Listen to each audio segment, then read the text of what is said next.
State, Valley Sports Sun, and Valley Sports Florida. The heart of the fan.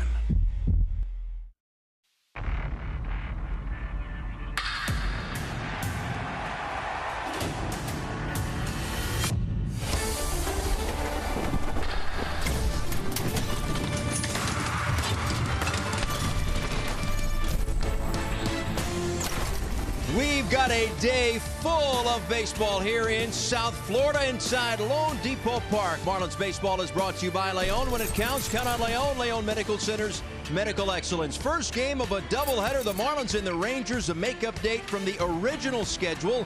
The Rangers interrupt their homestand to spend about 24 hours here in South Florida. Inside the broadcast booth, Paul Severino, JP Arancibia, on loan from radio in a sense, but this is a day full of baseball here today. A little quirk in the schedule, but we're going to make the best of it. Well, you guys just showed my house right there. I won't get to see that all day, but we will get to see a lot of baseball. I love baseball. I know you love baseball, and it'll be fun to watch. My old team, the old Texas Rangers. All right. Well, again, we've got two games today, two for the price of one, unless you're paying to get in the ballpark. But you get where I'm going with this one. Glenn Otto and Trevor Rogers go in game one later on tonight. Our coverage will start at 6:30 for a 7:10 first pitch, and it's John Gray against Braxton Garrett, who makes his return. Well, it must be the return off the ILs. They're both going to face off against each other. But first, we get Glenn Otto and Trevor Rogers. Glenn Otto's been throwing the ball much better as of late, and he is using that sinker more than ever. But the biggest thing is I want to see Trevor Rogers continue to finish the season out strong, because at the beginning of the year, you know, he had a lot of hiccups. Yep. And I think after that IL stint, he's using his fastball a little bit better than he was previously, and hopefully that can make him go into the offseason feeling a little bit better about himself. All right, well, let's take a look here at when these two teams played each other the first time back in July. That was another little interruption in the schedule. It was July 21st. It was what was supposed to be the last day of the All-Star break. Instead, the Rangers came to town, and they made their trip worthwhile. Yeah, well, I mean, you see right there, Adolis Garcia went Apo Taco on Pablo. He gave up 5 earned runs. Brian Anderson, we've seen that quite a bit with the frustrations offensively. And John Gray, this is the guy that's their dues. You know, that's why you sign a guy like that to an extension, and we'll see him again later today. Absolutely will. So we talked a little bit about Trevor Rogers, who gets the ball today in the first game of this doubleheader, and he's been great. What we've seen from Trevor Rogers, his last 2 starts in the big leagues and that last start in the minor leagues on that rehab assignment, is a lot like the guy that we saw in the first half of last year that got him to the All-Star game. Well, the biggest thing is one, confidence, right? You know, that's the biggest thing for pitchers, and young pitchers especially. Has a little bit of adversity this season, and he had to learn about himself, and that's what he's done. Talking to Trevor Rogers, the biggest thing is having fun competing again out there. That's the biggest thing you want to have from him. His stuff is big time. That's that swing and miss changeup. His fastball's been getting hit around before, but it's been a lot better as of late, and that slider, he's getting some strikeouts in that as well. Yeah, and the thing about it, too, here is you look at his numbers since coming back from the IL, and he was really struggling up until that IL stint and a little bit of that rehab start, but he kind of hit, and these are my words, not him, rock bottom, and now he's bouncing back. Now, other side of the pitch matchup is Glenn Otto. So he's a guy who came over in a deal a little while ago, last year, in fact. 5 August starts, 293. Couple of September starts, 5 earned runs. Well, you know what's crazy is you look all the way back to Glenn Otto, the old Rice alum. He was a reliever, throwing 96, 98 miles an hour. Then he's been a starter since pro ball. He added a new pitch. He's using that sinker. And talking to the Texas Rangers analytic team, they were saying, hey, his sinker is huge. It gets a ton of swing and miss in. He's learning, he's evolving, he's learning how to be a starter. He's only getting better. And you see the numbers in September. It's a 2.9. The 5, we won't look at it as much, but he is getting better every time out. All right, well, let's hope that that's not the case, actually, for the Marlins today, that they get some offense going today. And if they do that, maybe they won't need the bullpen as much. Heavily relied on last few days. We'll check in with Jessica Blaylock on the other side of the break.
couple of guys heading out to the bullpen, hopefully to get comfortable and settle in as we get ready for this split doubleheader from here at Lone Depot Park between the Marlins and the Rangers. And one important aspect of feeling prepared for a doubleheader is having plenty of available arms out of your bullpen, but that might not necessarily be the case for the Marlins, especially considering how early Don Mattingly has had to go to the pen in back-to-back games, and really that overall usage of the pen from over this weekend between that series between the Mets and the Marlins. A lot of pitches thrown. The bullpen has taken on 11 innings in the last 48 hours alone. Mattingly has had to use lefties and he's had to use righties. Cole Sulser, for example, has pitched in back-to-back games. After yesterday's game, here's what Mattingly had to say about the state of the pen.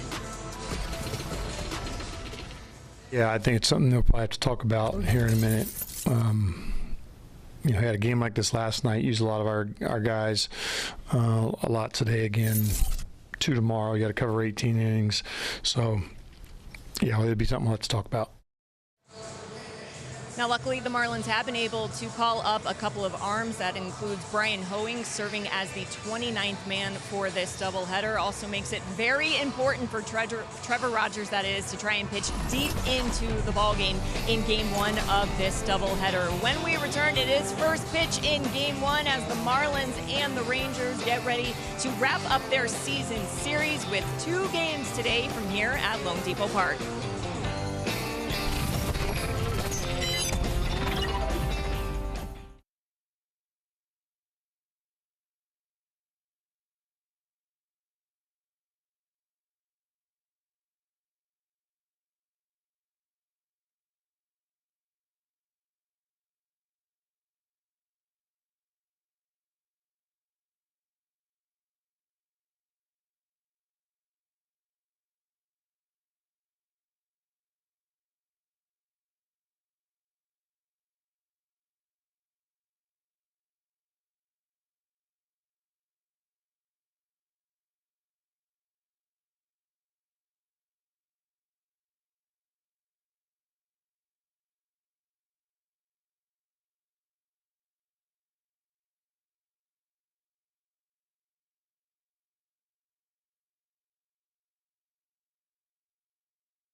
Truist, when you start with care, you get a different kind of bank.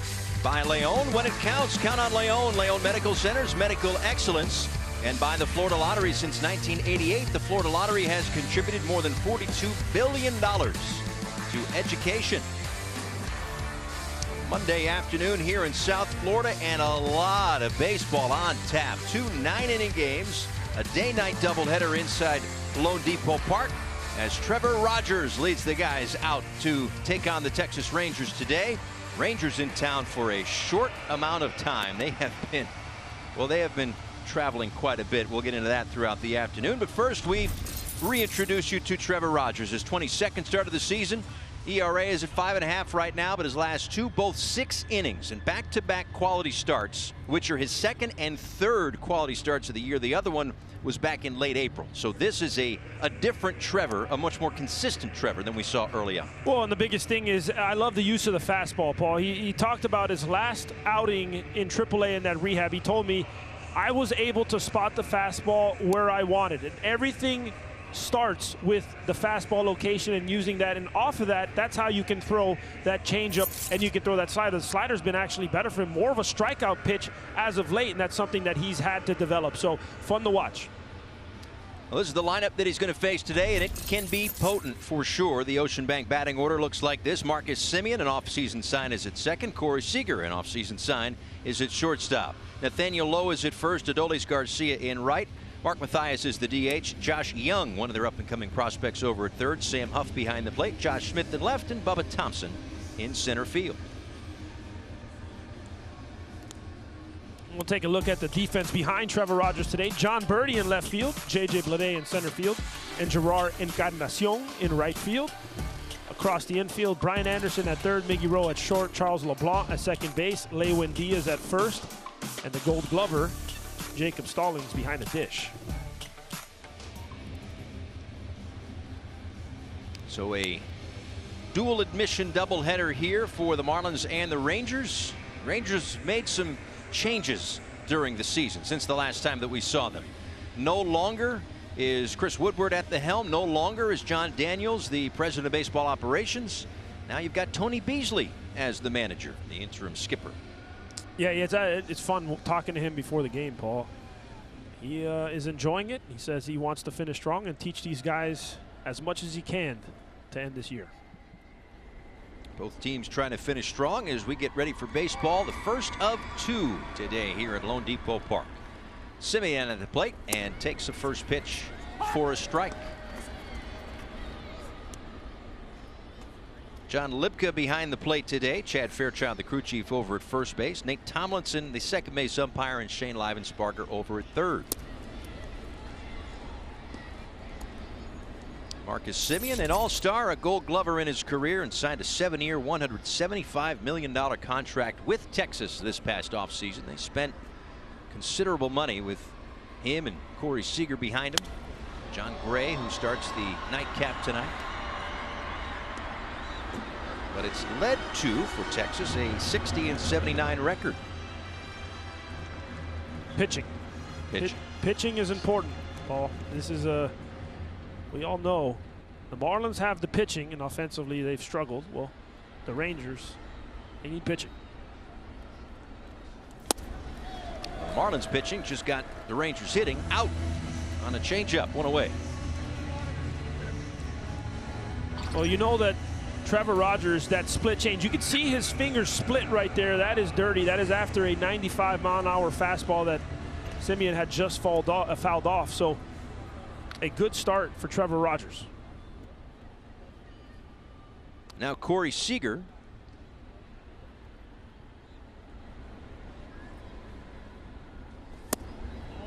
Seager takes a little bit low. Seager did not play in the game in Miami in July, so he gets his first action against the Marlins this year. 29 home runs, 74 RBIs.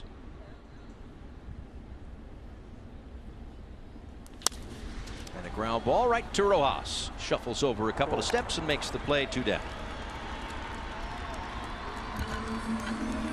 Right back up the middle where they teach you to hit it, Paul. And no longer that is a knock, but not for much longer that's going to be. Oh, we've got nothing but time today to get into some of these rules. And I cannot wait to go back and forth. I plan to put a nickel in right around the 4th inning today, maybe. Well, why don't you put a quarter in? All right, it's going to be a little longer than nickel. This 4th inning or the next 4th? Maybe both. Okay. Yeah. we'll see how we're doing. If you're on cup of coffee number 8, maybe it'll be the first one. We'll see how it goes. Gray and Garrett, the two starting pitchers tonight, as Nathaniel Lowe continues to hit. Slaps one the other way. A 2-out knock. .372 average in the second half, and add another base hit. Oh, Nathaniel, ever since he changed his name, now he's even getting knocks, line drives the other way. That's a fastball right there that he stays on and shoots the other way, and that's why that average now is where it's at. When you're doing that, you're on time for the fastball and you're smoking it to left field. That off speed, now you catch it and you keep it fair. So nice swing right there by Nathaniel Lowe. Started the day at 308, goes up a tick to 309, so still 4th in the American League when it comes to batting average, behind Bogarts, Arise, and Jose Abreu. Here's another guy that can hit a little bit, Adolis Garcia. 4th in the Rookie of the Year vote last year. 31 homers and 90 RBIs, and he is right about there again with maybe 3 or 4 weeks to go in the season.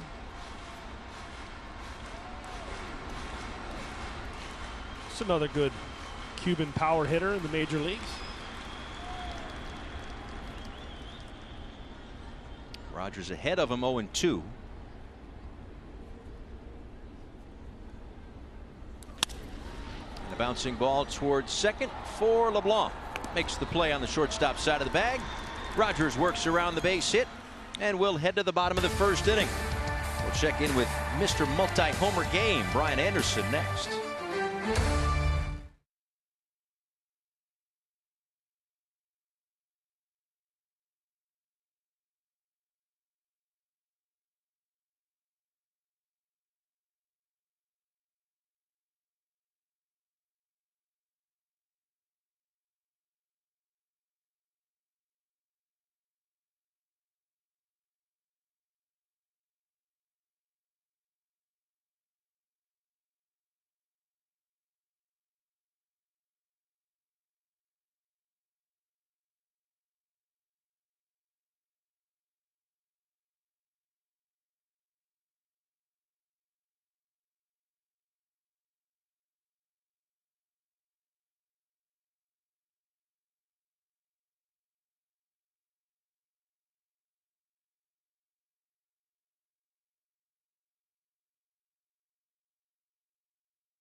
Welcome back.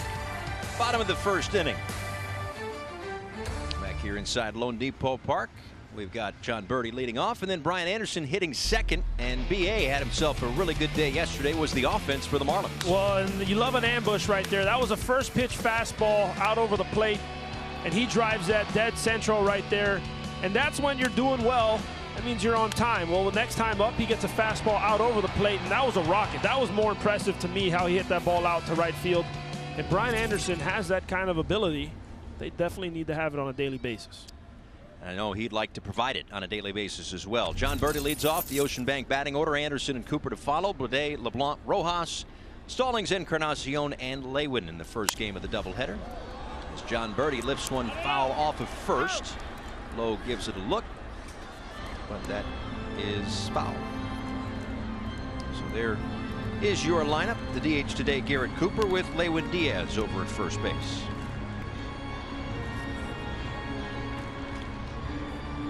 Up against Glenn Otto, his 23rd start of the season, 29th of his career.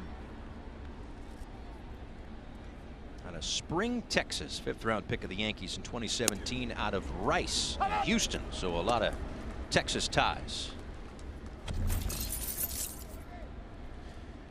Take a look at Glenn Otto, the old right-hander from Rice. He's got some big-time stuff. The one thing you see is 56 walks. Lined out towards center, Bubba Thompson back a few steps. So let's get back on Otto with the Auto Nation scouting report. Nice. He's got a 5-pitch mix. And I mean mix because he throws every single pitch. He's got 5 of them. He's got a sinker, a slider, a four-seam, a curveball, and a changeup, and he throws all of them. Enter the sinker. Last year, 0 sinkers. This year, 28% sinkers, and we'll give you the free pass. Well, he likes to walk guys. How about in his last 27 innings, he's got 18 walks. Or last 36, excuse me, 18 walks. And it's been an issue for him all season long as he misses inside to Brian Anderson. And to that, Paul, the reason why I said 27, he has 27 hits in 36 innings pitched, his last 36 and 2/3. So he's not giving up a ton of hits, but he will give up that pass. That's why the whip is higher. So for Brian Anderson, fouls that one off. Yesterday, the 2 home runs, StatCast 3D powered by Google Cloud, both on that opposite half of the field. Well, the one that's almost dead center right there, you love to see it because that is as pure of a swing as you can get. And that's why you get the 8th inning home run. That's a line drive to right field. But now the line drive to left and a sinking liner. Making the play out there, Josh Smith for out number 2. Well, since we got the nice catch in left field, what do you think we look at the defense, partner? Dig it. We got left field, Josh Smith. In center field, Bubba Thompson. Right field, Adolis Garcia. Third base, Josh Young. Shortstop, Corey Seager. Second base, Marcus Semien. First base, Nathaniel Lowe. And Jonah Heim behind the dish. And we'll take a look at that catch right there. Josh Smith coming in, going to his knees, and I can guarantee you Brian Anderson's not happy about that. Probably not. But he hit the ball hard again. Did everything that he can control. Sometimes we talk a lot about that, just making good, solid contact. And we saw that a little bit with Garrett Cooper. Game 2 in Philadelphia. Okay, good pass at that one. Solid contact, didn't fall. You can almost start to see the fact that he was maybe going to break out a little bit. And that has been the case. 6-game hit streak, and he's 10 for his last 23. Well, and the biggest thing that I love is he's not indecisive anymore. During that 100 at-bat stretch where he really struggled, a lot of check swings, a lot of, you can tell that he wasn't comfortable. Now, even if he swing and miss, it's okay. But you want him to be able to be decisive. A strikeout there for Otto. We'll head to the second in game 1.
Esta transmisión de los Marlins está disponible en español por León Medical Centers. Excelencia médica.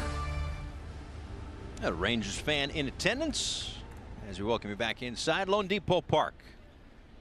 Second meeting of the year between these two clubs, who really haven't seen each other all that much since 2017. Prior to this year was the first time. But going forward, we'll see the Rangers every year. First pitch is down low to Mark Mathias, leading things off, the DH. Josh Young and Sam Huff to follow.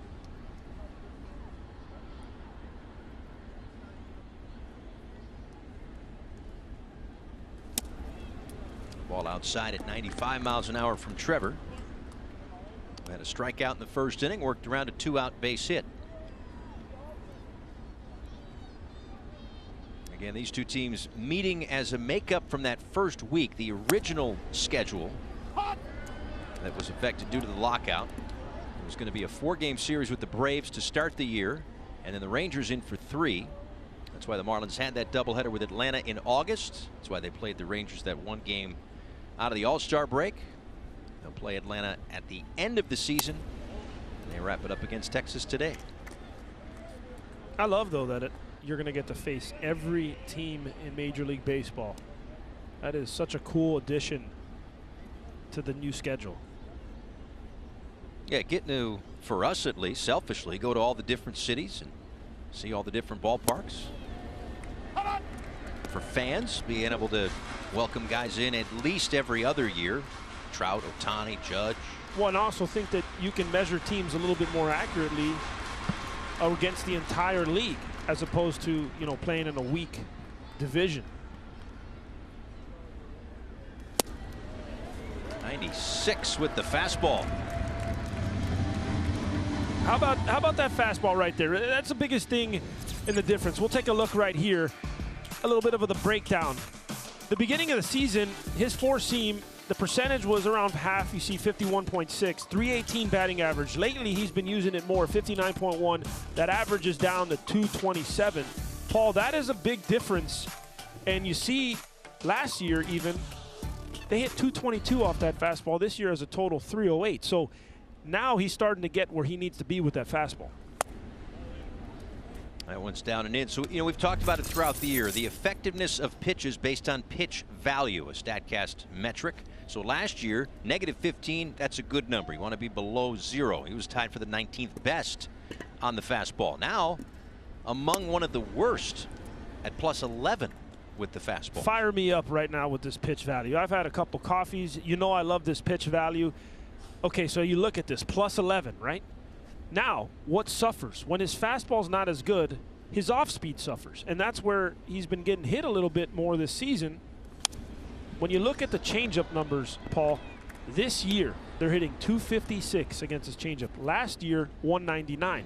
So when you start putting it all together and you see the fastball, the changeup, and where the struggles are, as you see Mel Stoudemire Jr. talking pitching, that's where that all comes. And so then you can tell the entire picture that, hey, not just the pitch value of the fastball being +11 this year, not being as good, well, it's affected everything else.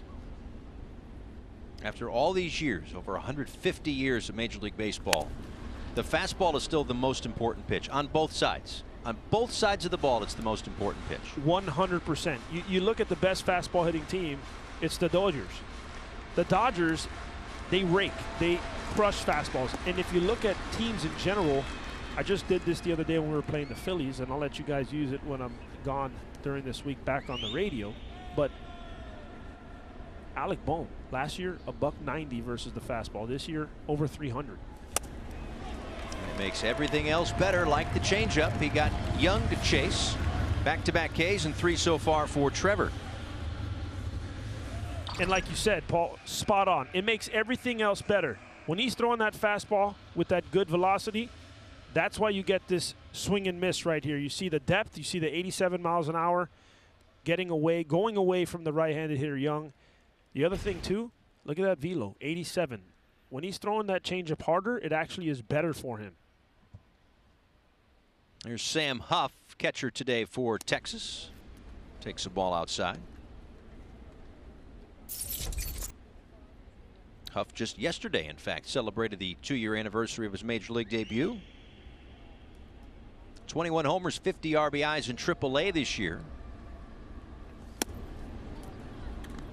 Taking the fastball just up and out of the zone. Yeah, we could have a long conversation, Paul, about fastballs on both sides of the, pitching and offensively, and how important they are, and they're still going to be important for the rest of the time. Put a room on the outside part of the plate, and it's 2-1. You hear Mel talk about it all the time, not just with Trevor, but in general. Pitching coaches across the sport establish the fastball. Kind of like that, 2-2. When he is late on that fastball, so there's two frames of thought. You can go, okay, we're going to blow him away up and in, or up again, or now he's going to be cheating for the fastball so we can get him out with the changeup. They're going back to the fastball.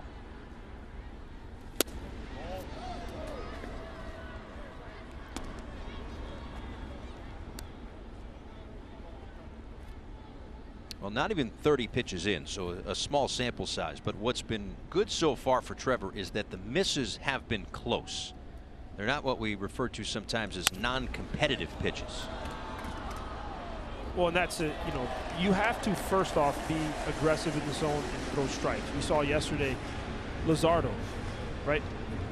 Luzardo, the biggest difference for me was he wasn't throwing his off-speed pitches for strikes, wasn't in the zone as often. So then teams like the Mets can wait you out. Close but missed for ball 4, so the first free pass. And new this season, join the Marlins every Tuesday home game for Taco Tuesday at Lone Depot Park. Ticket package includes your game ticket, 2 tacos, and 1 beer for just $25. Grab your ticket today at marlins.com/offers. A little extra on the Taco Tuesday tomorrow. It's going to be a Sandy's Beach Tuesday as well. Sandy gets the Phillies tomorrow night. You wash that down with a cold adult beverage if you're 21 years of age or older, and talk about a fun day at Sandy's Beach. Hope there's a lifeguard. There usually is, though. There's a lifeguard. There's palm trees. I've seen a shark down there before. Wait. It could be real. I don't know. I'm not sure. I'm, far back.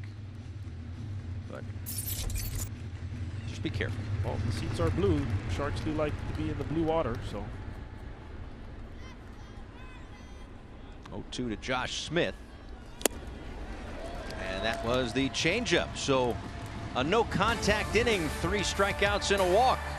4 Ks for Trevor.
Welcome back. Bottom of the 2nd inning. Some kids here at the ballpark today. A little steam day activities before the action this afternoon. As Glenn Otto goes back to work, home half of the 2nd inning. He'll face J.J. Bleday, Charles LeBlanc, and Miguel Rojas. After a crisp 9-pitch 1st inning, Bleday digs in.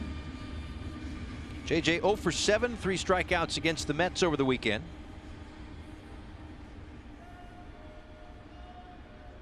Struggling to get the hits, but the on-base percentage respectable given the hit shortage. Right at 300 so far this month, the on-base percentage, despite going 3 for 24.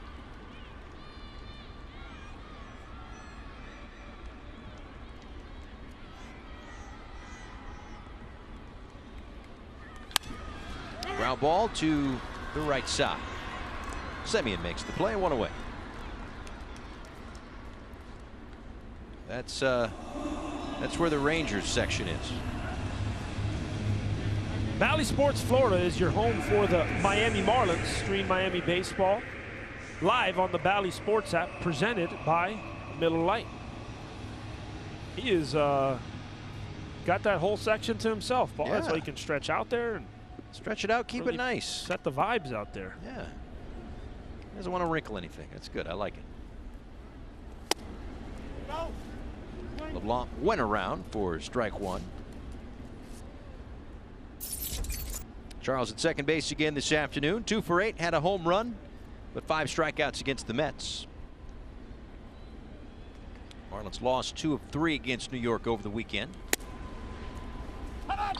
Paul, and we'll take a look at this first pitch. This is what's made Otto very good. It's that chase in. That's why before he never threw that sinker. It was more four seam. Now this year throwing a ton of sinkers, and they say that's where he gets most of his chases, is that ball running in on the right-hander's hand.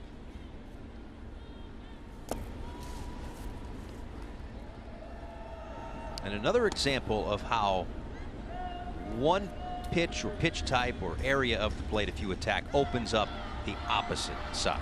Whether it's fastball to changeup being opposites, inside to outside being opposites. Right? You get that chase and the next pitch is away. Well, and it's funny.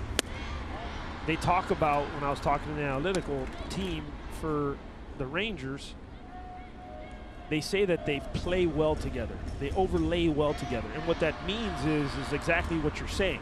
That sinker and that slider come off the same plane, so that's why they can throw one pitch, you throw the sinker, and then you throw the slider off of that. LeBlanc in the air, right field. Garcia doesn't have a play. And sometimes those sinker slider combos can give teams, or specifically the Marlins, trouble. The first team that pops to my mind is a team you probably wouldn't think was the Pittsburgh Pirates. Yeah.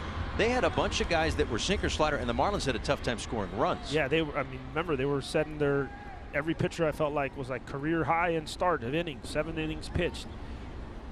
It's a tough combination. LeBlanc pokes it out toward left, diving, and making another great play is Josh Smith. 2 innings and 2 great plays. I think LeBlanc is hanging out at second base, but yeah, maybe he thinks it was a catch. Yeah, Yes. he thinks like us. I mean, there's no way that this ball's going to be caught, but yes, it is caught. Just gets the glove underneath that ball, and this is a tough one because this is a sinking liner right here. Best coverage in the game, the T-Mobile coverage cam. Smith having a busy day so far. Yeah, he must have had a little bit of that Cuban cafecito before the game, and he's flying around in left field. That's why he's crashed right there. He had to take a nap. A good defense behind Otto. Now 2 outs, and Miggy Rowe at the plate takes a strike.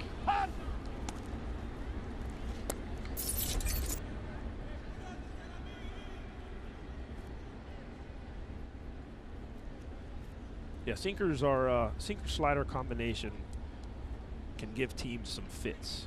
And the reason we'll talk about later. Back behind first, Semien makes the play, and there is more meat on that bone. On to the third.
It's a scoreless ballgame here at Lone Depot Park where Trevor Rogers is on the mound. Nick Fortes not necessarily catching him for this ballgame, but he has caught a lot of his bullpen sessions, and he says Trevor has looked strong since returning from the IL. Yeah, his rhythm looks a lot better. His delivery looks super clean. All of his misses are good misses.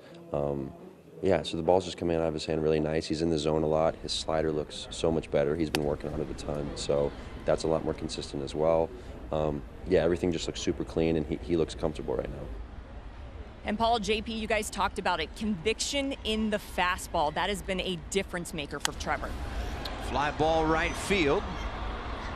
Onto the edge of the track. Encarnacion makes the catch. Thompson retired, 1 away. So it's the fastball, and it's also the tempo. That was another word that stood out. Well, and that, for me, starts to kind of mesh with confidence. When you're struggling and you're not confident, the wheels are spinning, you're slowed down.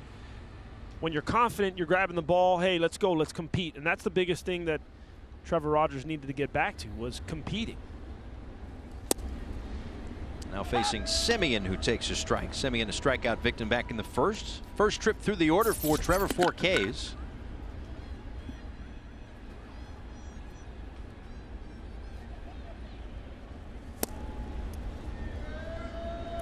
Swings over the top of the changeup. That's the pitch that put him away in the first. And first time through the order, 5 swings and misses on that changeup. Bounce to third for Anderson. 2 away.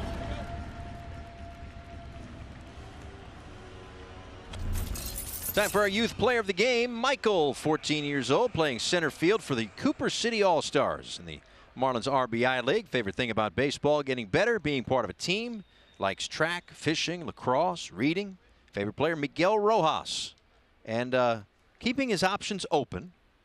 When he grows up, either wants to be a lawyer or a Marine. Wow. But either way, disciplined. Yeah, and stud right there. Semper Fi? That's right. He could be a Marine and then a lawyer.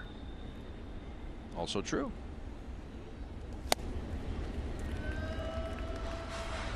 How about that fastball right there? Blowing it by boys today. There's the spray chart in the last 100 batted balls, 200 feet or less. Heavy pull from Corey Seager. That's why the Marlins swing the infield around, but no pull, no contact. Another strikeout for Trevor. He's got 5 in a 1-2-3 third in game 1.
Welcome back. Bottom of the third inning, a scoreless ball game. Game 1 of the doubleheader. Watching Trevor Rogers be solid. Glenn Otto so far doing what he's been doing all year long. We take a look at his pitch arsenal. StatCast 3D powered by Google Cloud. Well, you love the sinker-slider combination, and that's what he's doing more. Look at the average against that fastball, sinker-slider. There's the sinker, and the slider is down here, and you love that split. That's why it's so tough. You see the rest of the pitches, the four-seam, the curve, and the changeup, but it really makes a big difference when you can have a baseball going two different ways. Jacob Stallings offers at the first one. Skies it out to right field for Garcia, one away. All right, so why would that combination be effective? Well, we'll draw a line here. Let's call this the four seam that goes to straight, right? So we'll put that at the middle of the plate. Well, what happens is if a pitcher only throws a four seam and a slider, now you see he only has half of the plate to have to worry about. But if he throws the sinker and the ball's coming in towards the right-handed hitter, now he has to be able to really take onus on both sides of the plate, and you have to pick, and that's what makes hitting a lot harder when I have to worry about the entire plate, not just one side of it.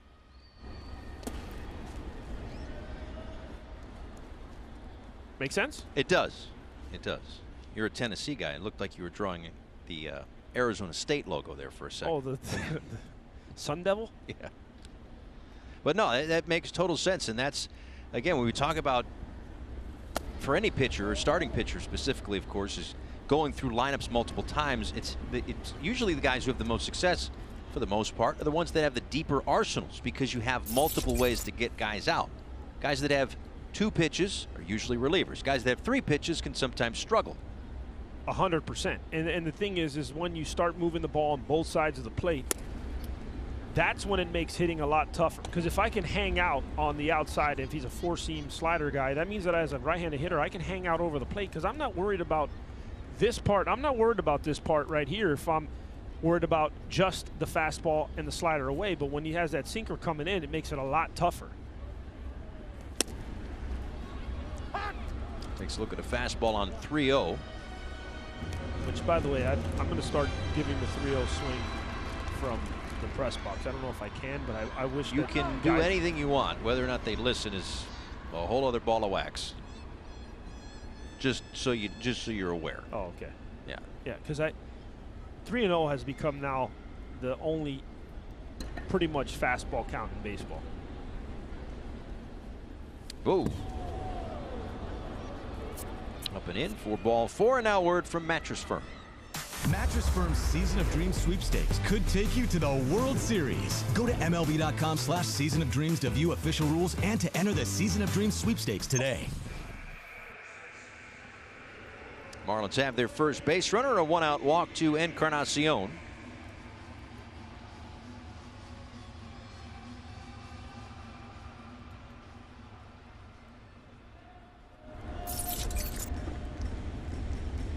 Lewin Diaz 0 for 7, 5 strikeouts against the Mets over the weekend.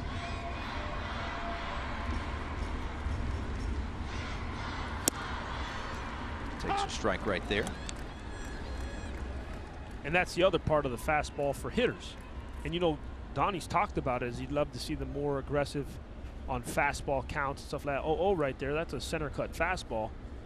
You can be hammering into the gap.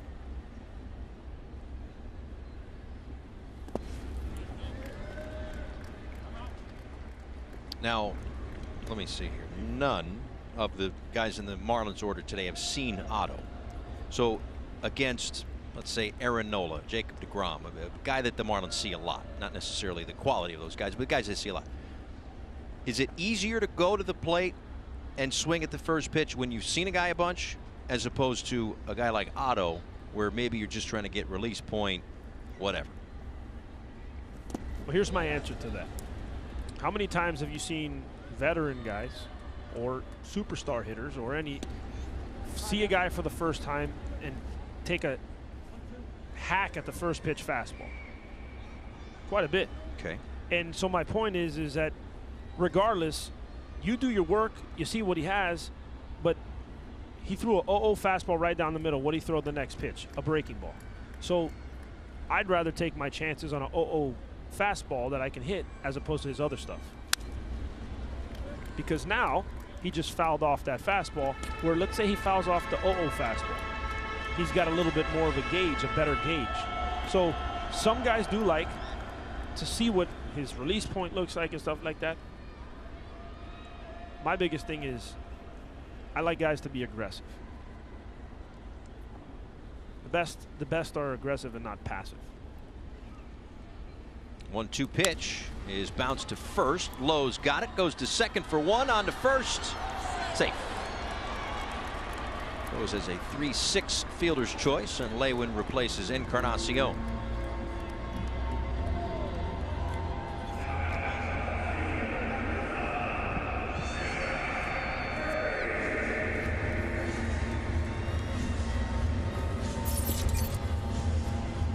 We have got a lot of coverage throughout. Truist presents the Marlins Live pregame show coming up tonight at 6:30 Eastern Time on Bally Sports Florida, getting set for a 7:10 first pitch. John Gray off the IL, Braxton Garrett off the IL, both dealing with oblique injuries. We'll have the ball tonight. Craig and Gabby have you covered. They'll also be raring to go after game one as well, with a full post-game show. Birdie fouls it back, 0-1. John will line out to center his first time up.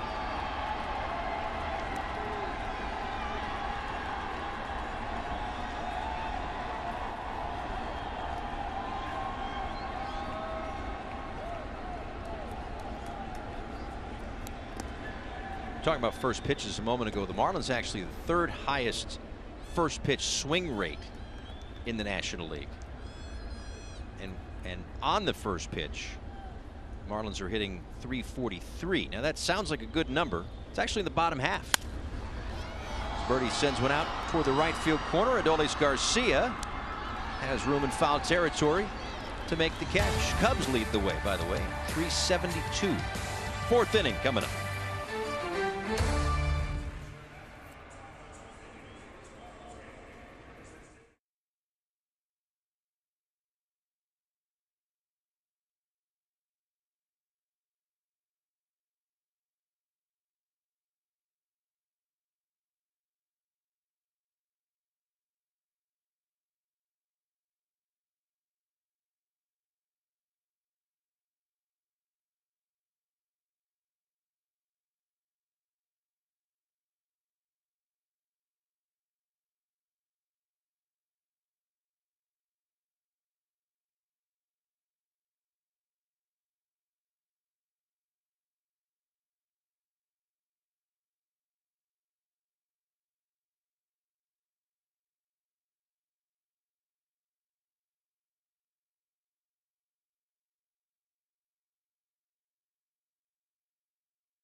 Day here at Lone Depot Park. A career year for Nathaniel Lowe this season, hitting .309, 24 home runs, 69 RBIs. The OPS at .866, much better than his overall career numbers. A little time with the Tampa Bay Rays, but has certainly found a home in Arlington.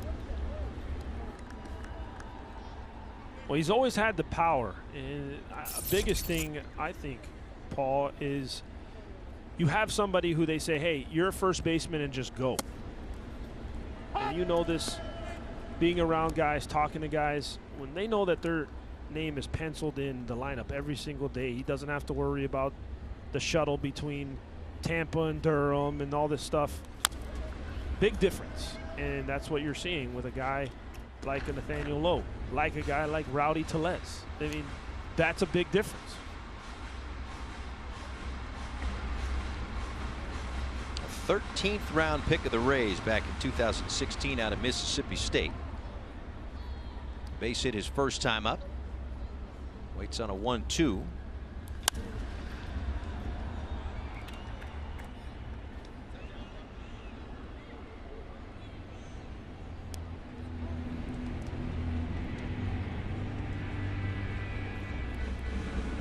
Debuted in 19 with the Rays, played with them in the shortened 2020 season. A full year last year, 157 games with Texas. Trevor wanted that one. Well, I think anybody who'd want that one right there on the outside corner for a strike to send them back to the dugout. Yeah, I got that as close. No, that's a strike. No, that's right. That's his 6th K. And now word from Florida City Gas. Floridians with natural gas have more to smile about. It's clean, reliable, and affordable. It's no wonder Florida chooses gas. Florida City Gas, naturally better. Well, Trevor picking up right where he left off of his last 2 starts coming off the injured list. He looks really good today, sharp. Extra zip on the fastball. And what I love is we're in the 4th and he's still maintaining that velocity. That strikeout was on 96-mile-an-hour fastball. That's the other thing I've seen Trevor come back is he's able to keep it. Sometimes at the beginning of the season he'd be 96, 98, and then all of a sudden be 91, 92. On the corner to Adolis Garcia, 1-1. So 6 strikeouts through the first 12 batters so far. His season high looks to be within reach. Struck out 8 twice, including his last start against the Phillies. It's an 8 strikeout, no walk performance. His 3rd career outing, his last time out with 8 strikeouts and no walks.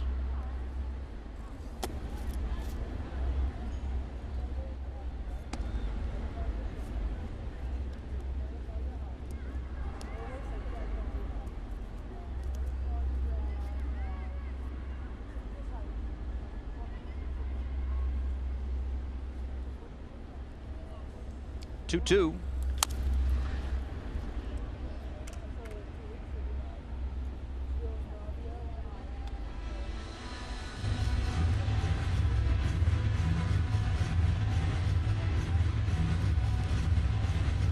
Every time I see all these Cuban-born players coming into the league, their jerseys tied around their biceps, guys are jacked. Where's my genetics that didn't? What the heck? It's the pastries. Trust me, I know. Another strikeout. Well, you love it right here. This is another fastball up in the zone, and that is by Adolis Garcia right there. That fastball has that zip. We saw the numbers earlier on the fastball. The last 2 starts, 227. That's going to continue to creep on down. That's what separated Trevor last year, and that's what he's getting back to. 7 strikeouts of 7 different Rangers so far. And a ground ball to short right at Miggy. Inning is over. Another quick frame for Trevor Rogers through 4 scoreless.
Live healthy. By Estrella Insurance. Want to lower your payments on car insurance? Call 1-800-CAR-INSURANCE today. And by Chevy. Find new roads at your South Florida Chevy dealer. Good day to find any mode of transportation to get to the ballpark. We've got 2 today. Rangers and Marlins. Time for the Florida Lottery in-game jackpot. Most career wins among palindrome pitchers. So you got the letters there that are back-to-back. Rob, Nen. Who else do we have in there? Fernando Salas. Oh, so it's not. Oh, I'm sorry. I got it wrong. It's not the back-to-back letters. It's the forwards and backwards. I'm sorry. You know, these word types. This is not in the audition. I don't know why we're doing this. Otto, a couple of Ottos in there. There's a base hit for Brian Anderson. See, I can spell B-A. That's easy for me. Palindromes is odd. It's like race car. It's the same. Mom, dad, wow, did. You know, there's a bunch. JP, you follow along? Yeah, he's got me. Okay, good. What? So Glenn Otto's got 6. I would have expected we see that 10 maybe elephants like slam in the net. Maybe like 9th inning of the second game of the doubleheader. But we're coming in hot in the 4th inning today. Jeez. You know what I can spell? H-I-T. Yes. There was a theme with guys with back-to-back letters there. I'm sorry. Rob, Otto, threw me off on Salas.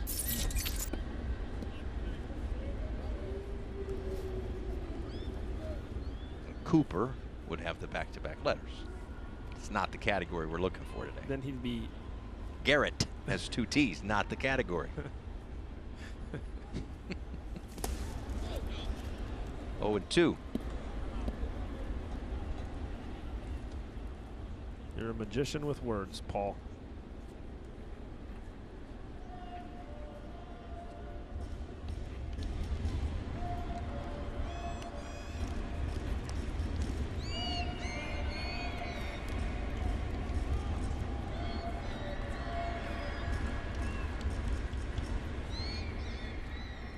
Oh-2 pitch.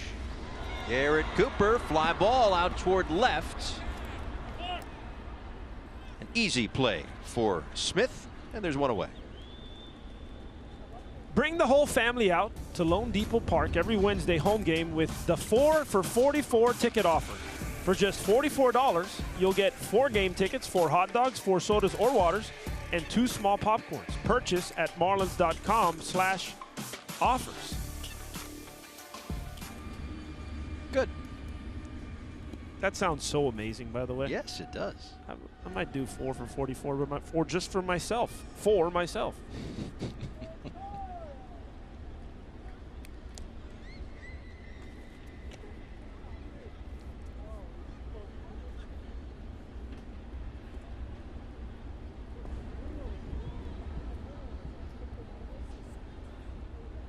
J.J. Bleday, a ground out to second his first time up. Swings through the 94-mile-an-hour fastball.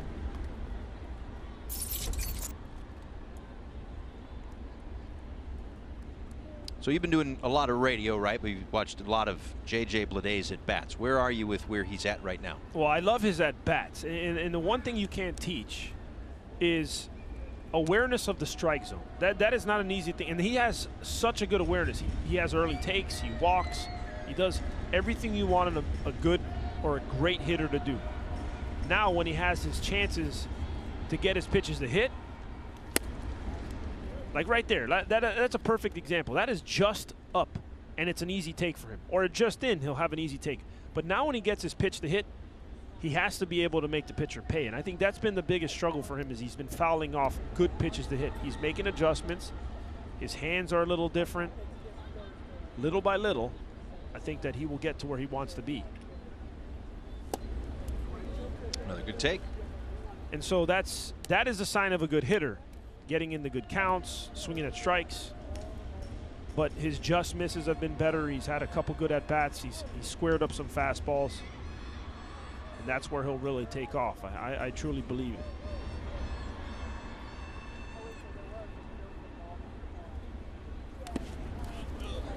That's in the dirt. Anderson stays put here, and here's an interesting thing to kind of back that up for you. So looking at Marlins that are here every day, he's second to John Birdie when it comes to lowest chase rate. So he stays within the strike zone. Well, and here's the perfect example. Now he's worked himself into a 3-1 count. He is in the driver's seat. Good chance he's going to get a fastball here, and this is where you have to make pitchers pay after you work to get to this count. And that's a pitch when you're going right that ends up in the seats. Exactly. And so that's what he's just missing, that little bit. I mean, you can even see it's a little frustrated for him because he keeps swinging through the fastball. But that's the biggest thing, is you get yourself in the driver's seat. You have to be able to step on the gas. 3-2. Anderson goes. This one out to right field, but right at Garcia. He'll throw back to first. A little off the mark, and Andy gets back. Let's check in with Jessica Blaylock.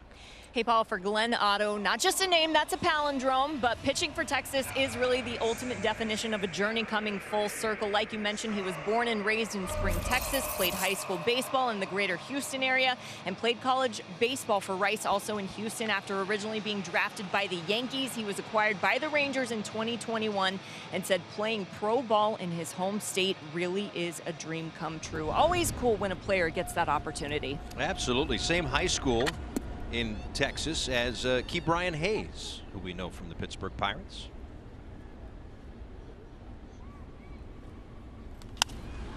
LeBlanc goes after the first one, off of first. Low, looks like he's gonna have just enough room. Marlins leave 1-4 in the books.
One hit, no errors. Trevor Rogers has looked good. Glenn Otto, Marlins haven't figured him out just yet. But 7 strikeouts through 4 innings and just 1 hit for Trevor. 1 shy of his season high in strikeouts. He'll face Josh Young, Sam Huff, and Josh Smith.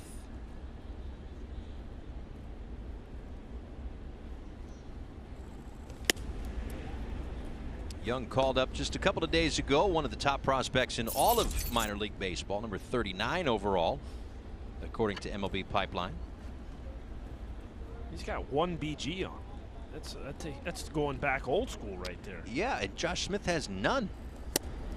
And he's not doing it today, but Nathaniel Lowe sometimes goes with the mock turtleneck and the short sleeves. These guys, they got a lot of looks. Oh my gosh. They're coming at you with a lot of different things. Taking it old school. Yeah. I'm surprised that all those guys have push brooms on the upper lip.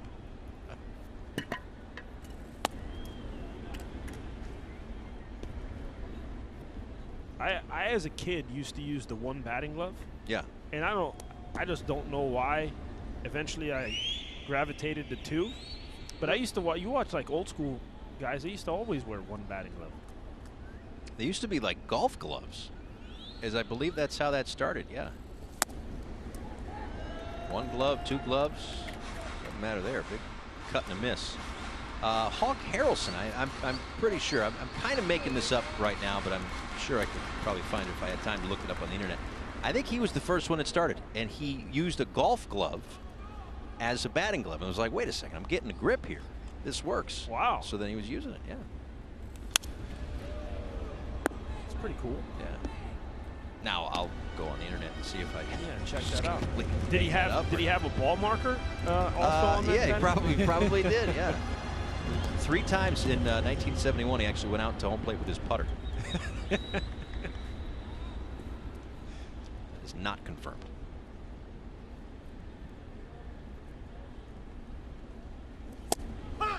Called strike 3. Great pitch by Trevor. 8th strikeout to match a season high. And the 4th one on the fastball, and this is Trevor Rogers last season. Is it sticking that fastball in on the righties? That is a paint job right there on the inside corner. 95 down and in, and you saw the take, right? I'm going to move out of the way, but it sticks in there. That's what he was really good at.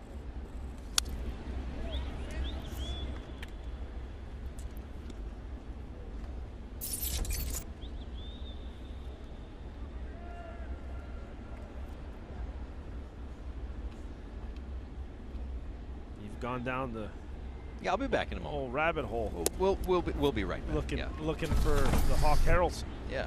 Now, okay, so this is it's a sit-down interview that he's doing here. So the question is, you're credited with inventing the batting glove, and in parentheses, some dispute that Hawk just repopularized it.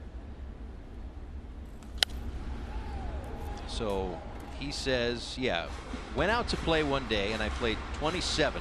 Because I was supposed to be playing that day, so it must be 27 holes of golf. Yeah. Changed my grip around a little bit and went right from the golf course to the ballpark. Looked at the lineup card and I was in there. It was supposed to be somebody else. Another strikeout for Trevor. So 9 Ks. And now word from the Florida Lottery. Pick games, pick winners by the bunch. Pick daily games from the Florida Lottery.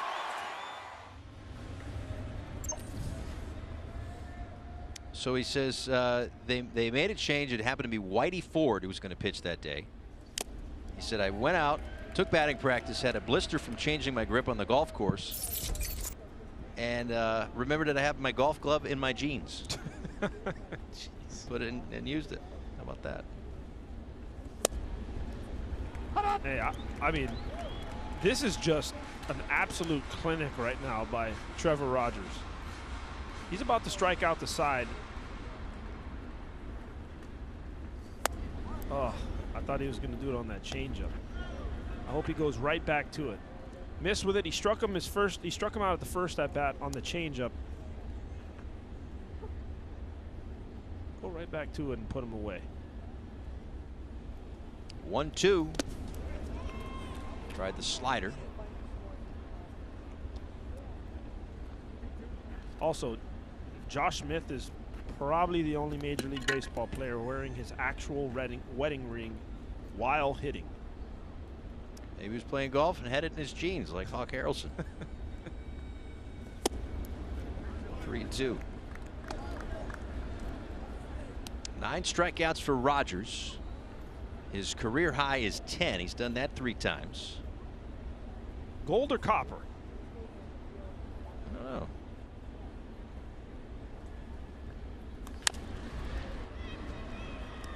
But I do believe that Trevor Rogers is getting through 5 scoreless innings today. A 1-2-3 fifth.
Welcome back. Bottom of the 5th inning, halfway home in this one. Rangers and Marlins playing 2 today. So we've got some roster moves. Andrew Nardi's been optioned to AAA Jacksonville. Anuri Zabala is back from AAA Jacksonville. And Brian Hoeing selected as the 29th man for the doubleheader today. 29 because we're in September, so the roster's expanded 28, but he's 29. But interestingly, which is something that we don't often see or hear from Donnie or the Marlins throughout the year, is that they've already announced Braxton Garrett will start game 2, which means we'll have another roster move in between games. Miggy hit by the pitch. So a lot of times we kind of speculate or have a pretty good idea as to who is going to start, but they announced it before he's actually on the roster. Well, I can also confirm that Miguel Rojas got hit by a pitch, but thankfully only off the jersey right there, just a little bit. Oh, got away from him with that fastball in, that sinker in by Glenn Otto.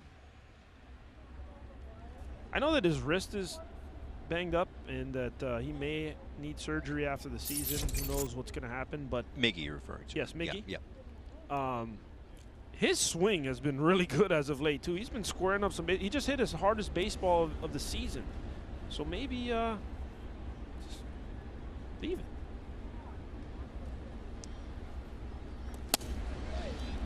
Easier said than done. Oh, okay.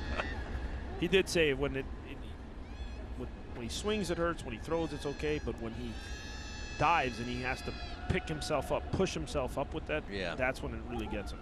Yeah, and to ask him to play shortstop a little bit differently is it would be a lot to ask. Beautiful day here in South Florida.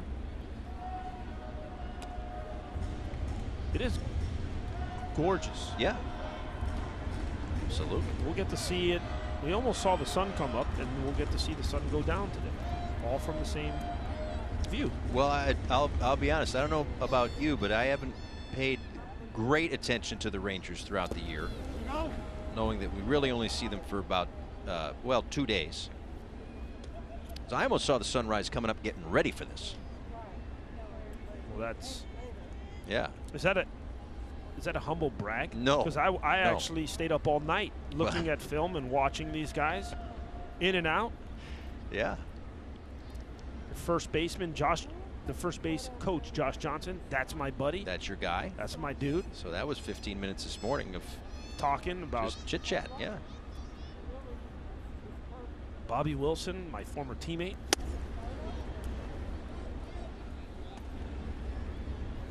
But the Rangers in a similar spot as the Marlins, 29.5 games out of first place in the West. The Astros at 90 and 50.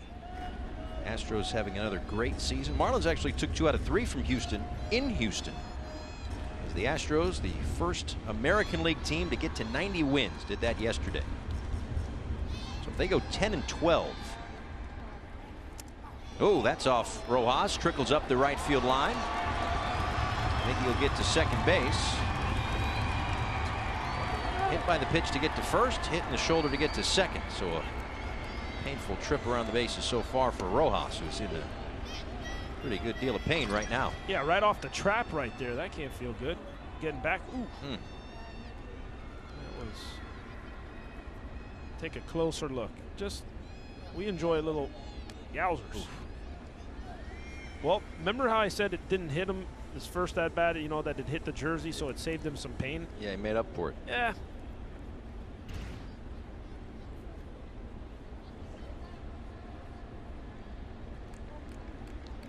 The game's first run at second.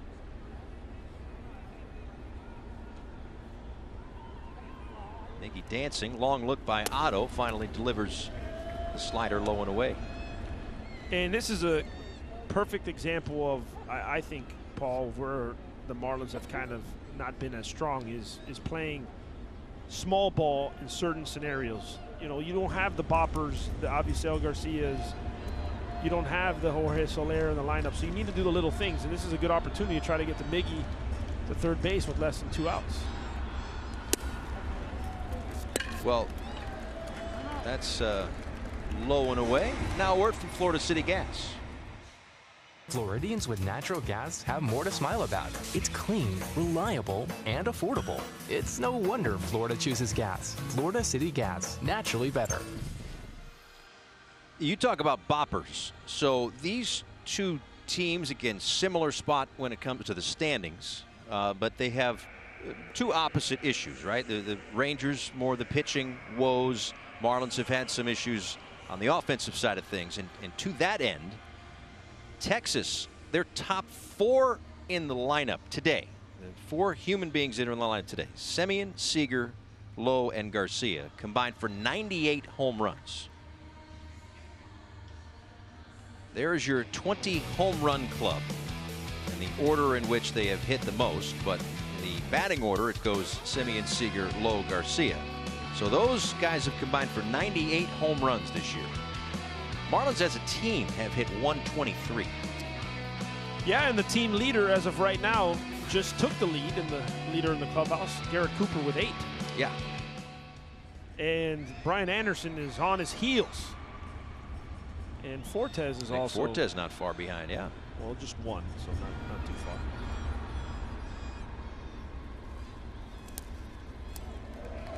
That one trickles away, and both runners are going to move up.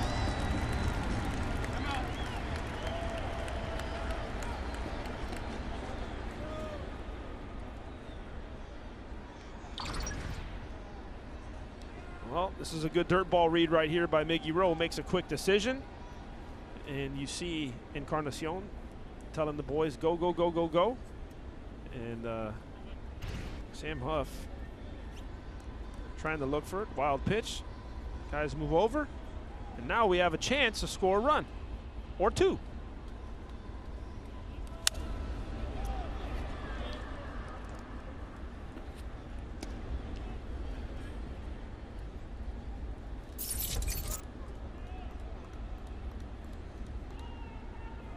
Yeah, these are the spots where you just you have to get greedy, right? Second and third, nobody out. This not just has to be 1 run. This has to be a bigger inning, a crooked number for the Marlins.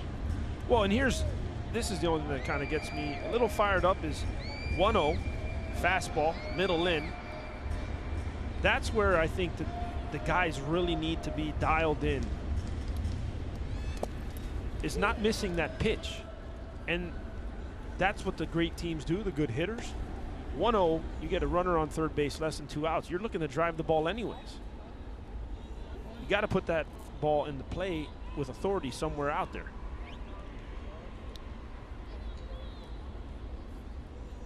Rangers have the infield back. Low kind of even with the bag-ish over there at first base. 2 balls and a strike on Encarnacion.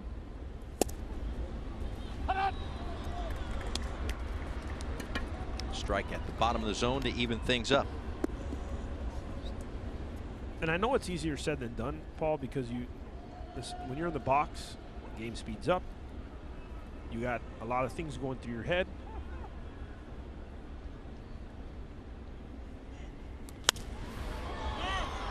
Popped up back behind second. Semien there, not going to be deep enough to get Rojas home. 1 away. But true story, when I was with the Texas Rangers, actually, I was a very indecisive hitter. I was in and out, fastballs, you're going to throw me a slider. And so what I did was I had to tell my hitting coach, so I stopped thinking, hey, every time I'm late on the fastball, I owe you $50. So that when I would step out of the box, I'd go, well, what if he throws me a slider? What if he, and I was like, wait a second, I can't pay this guy $50 every time I'm late. So it helped me simplify my approach.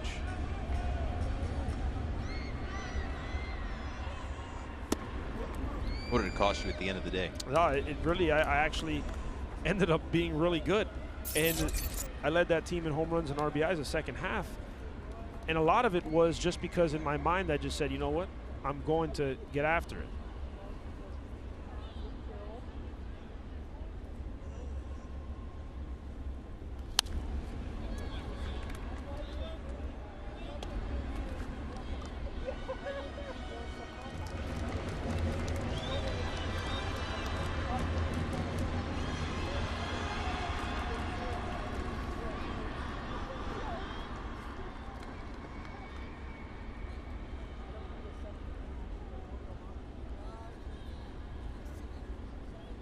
1 ball, 1 strike to Lewin. Second and third, 1 out.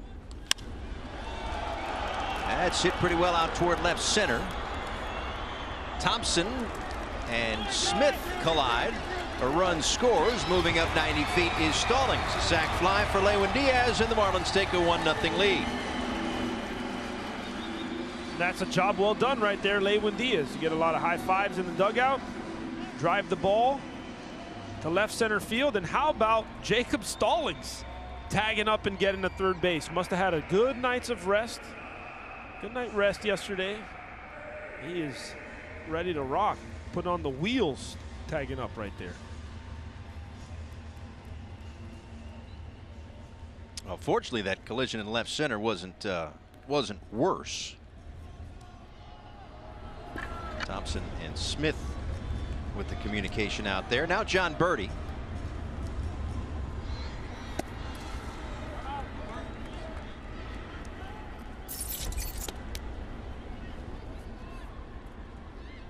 For 2 so far today.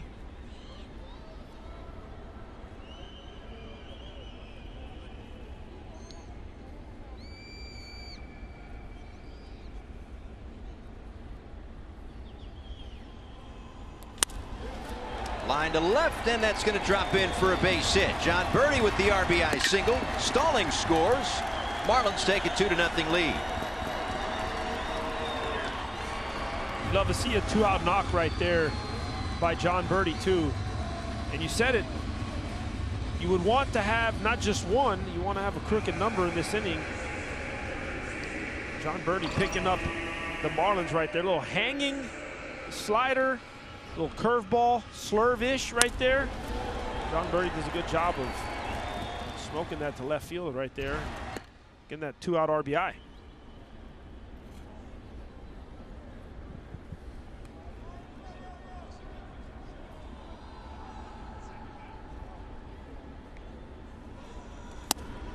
Brian Anderson takes a strike. Slider inside corner, checking to see if that's the boundaries of the strike zone today for the home plate umpire John Lipka. And he made a bid for a hit in the first inning. Smith made a nice play in left, but got that hit in the fourth.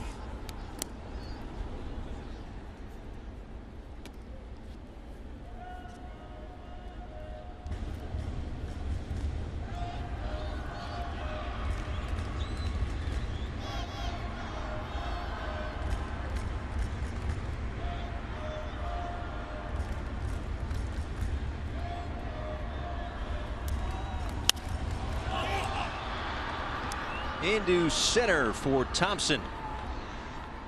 Inning over. Marlins get 2. Sac fly and an RBI for John Birdie.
That is 9 punch-outs, 4 on the fastball, 3 on the change, 2 on the slider.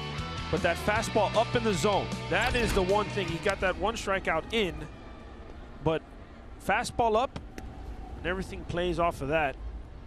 We talked about it, Paul. For Trevor Rogers, it all starts and ends with that fastball command.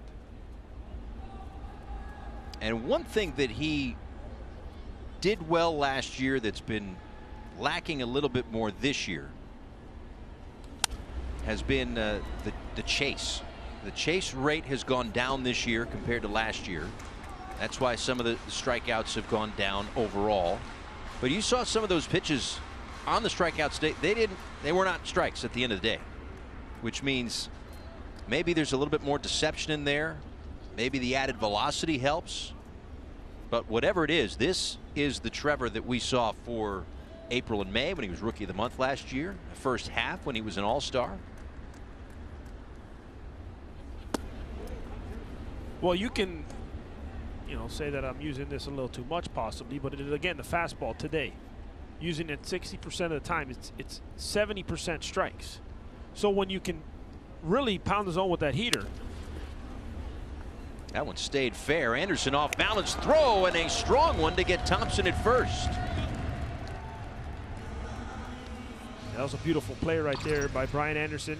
How about that transition? He's been in the outfield, comes back to third. He's made some amazing plays. The one thing that is he has extreme arm strength, so he does a good job of getting around this baseball, and he can throw as good as anybody, almost Adrian Beltre-ish with that little 3/4 toss to first base. But nice to see Brian Anderson everywhere he plays. He's going to make a difference. Semien lines one to left, and Birdie has to play back and play it on a hop.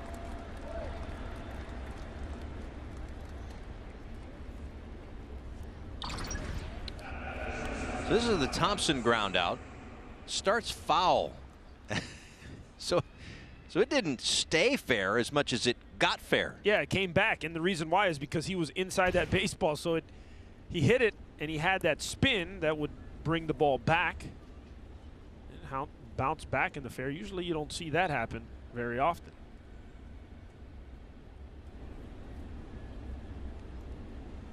So Semien the runner at first base, and they get a check on him over there.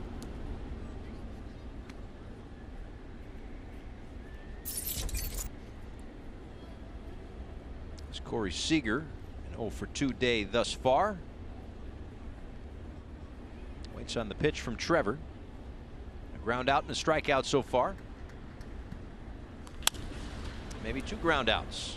Andy, the flip to Miggy, on to first, a double play. 6 scoreless for Trevor Rogers. Has looked phenomenal today. The defense picks him up, and we head to the last of the 6th.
Talk a little bit about the hands and the swing of J.J. Bleday. Hey guys, how are you? Well, I'm just talking a little baseball, a little hitting right here. One thing, we talk about J.J. Bleday. He has awareness of the strike zone. And really the biggest difference has been fouling pitches off. Fouling off that fastball, missing it, getting the good counts. And you'll see last time in Philadelphia, he started getting on that fastball. That was against Bailey Falter right there. A fastball out over the plate, gets ready, smokes that one off the wall right there for a double. That's what JJ needs to do because he constantly gets himself into good counts. This is against Andrew Bellotti. Gets a fastball, smokes it up the middle. And that's when he's going good, he's getting to those pitches. Right now, when he struggles, it's just because he's missing the pitches. And the one thing he's done, when you saw him early, he had that kind of stance. His hands were stiff, that shoulder was stiff. Now you see his hands are a little bit lower, and he's allowed to free up a little bit more. And one thing that you see him, I've talked to him, I've had these conversations with, is when you start where you're supposed to end up, your body tries to search and goes a little bit further and looks for more. And what he's doing now is you see a little bit more hand movement, a little easier, so that when he gets ready, now his hands have somewhere to go and he can get in a good spot and be on time for that fastball. And instead of being on time and squaring it up, now he's been missing a little bit more because he's been a little late. So those are the little adjustments of back and forth of something that JJ Bleday has to figure out because, I mean, his awareness is great. He gets in those 3-1 counts. Now it's getting on time, trying to free those hands up so that when he does get in the spot, the shoulders are not as tight, and he's able to square that fastball up and do some damage. All right, let me ask you this, and it pertains to JJ, I don't know more so now or maybe a couple of years ago, but you hear this about hitters a lot. When they're going good, their hand movements, it's a timing mechanism. When they're going bad, it's a hitch. In your mind, what's the difference between those two? Well, the hitch is a late movement. Ooh, that's a breaking ball. It's no big deal. We got ice. The biggest difference for me, Paul, is a hitch means that you're late, right? So if I'm hitching, that means that last minute I have a little violent move. And when the fastball is getting on me, what happens is when I'm late, I have to pull off because I'm trying to create space with the baseball. So the baseball gets on me, I got to pull off, and that's why I'm late and I miss that fastball. When the hands are moving good, really, and Jose Bautista used to always talk about this, is I want my hands to be in a spot that when I see the ball, there is no hitch, there is no wasted movement. It's just hands right to the baseball. And that's the difference between being on time or a hitch, where that hitch makes you late. And because you're late, you either are having to pull off the ball or your barrel drops and you're fouling those good pitches to hit off. Well, he's in the box right now, runner on first base and nobody out. Maybe you touched a little bit on that, but what do you think has led to, this one pops out of the glove of Huff, and Cooper's going to move up 90 feet, led to him just missing the pitches? Is it timing? Is it he's looking for something else? He's playing catch up? What do you think it might be? Well, for me, I always like to correlate baseball and boxing, right? You don't see boxers. Boxers don't set up like this, right? Because they need to have their shoulders relaxed. I think sometimes he has that arm up, and when my hands are up like this, my traps, you can feel your traps feel tight. And tight in baseball, another great take. I mean, he has such good takes. Tight in baseball is not good. You want to be loose. Remember Chase Utley? You remember how Chase Utley used to swing the bat like that to get it ready? That was to keep him loose, to keep the hands loose. JJ Bleday, sometimes he gets he gets tied up here, which I believe allows him, or what happens is then it slows the bat speed down. And what happens is if I'm here tight and I'm late, when I go to swing, I have to create space. So you see how my barrel drops. When I'm on time, now all I got to do is stay on top of it and just fire my hands, and the barrel doesn't drop. My barrel is in a good position. And that's been the biggest difference from what I've seen. Just out in front of that one, a line drive into the second deck. Let's look at that last swing here for Bleday. And this is awesome right here. He is ready for a fastball. It's just 3-0 count. This is an advantage count, and he's out in front of it. And I am okay with that. That is completely fine, because when you're in an advantage count, your miss, Paul, should be pulled like that. Should be a miss that you're ahead, not late. That means you're in a good spot. That was 112 off the bat. The next pitch, a sinker that he just fouls straight back. Yeah, which was a little bit late. So he was a little bit late on that one. Again, that's the difference. When you're on time and everything is able to work, your hands can fly through the zone. When you're late, you see how that ball gets on him. He has to create space, and he pulls off. So when you're on time, my hands fly through the zone. When I'm late, that ball's getting on me, so all of a sudden I gotta be able to pull off and get to it. This one in the air out towards shallow right center. And it'll be Garcia to make the catch. So what led to the high pop there instead of the line drive that may be a home run?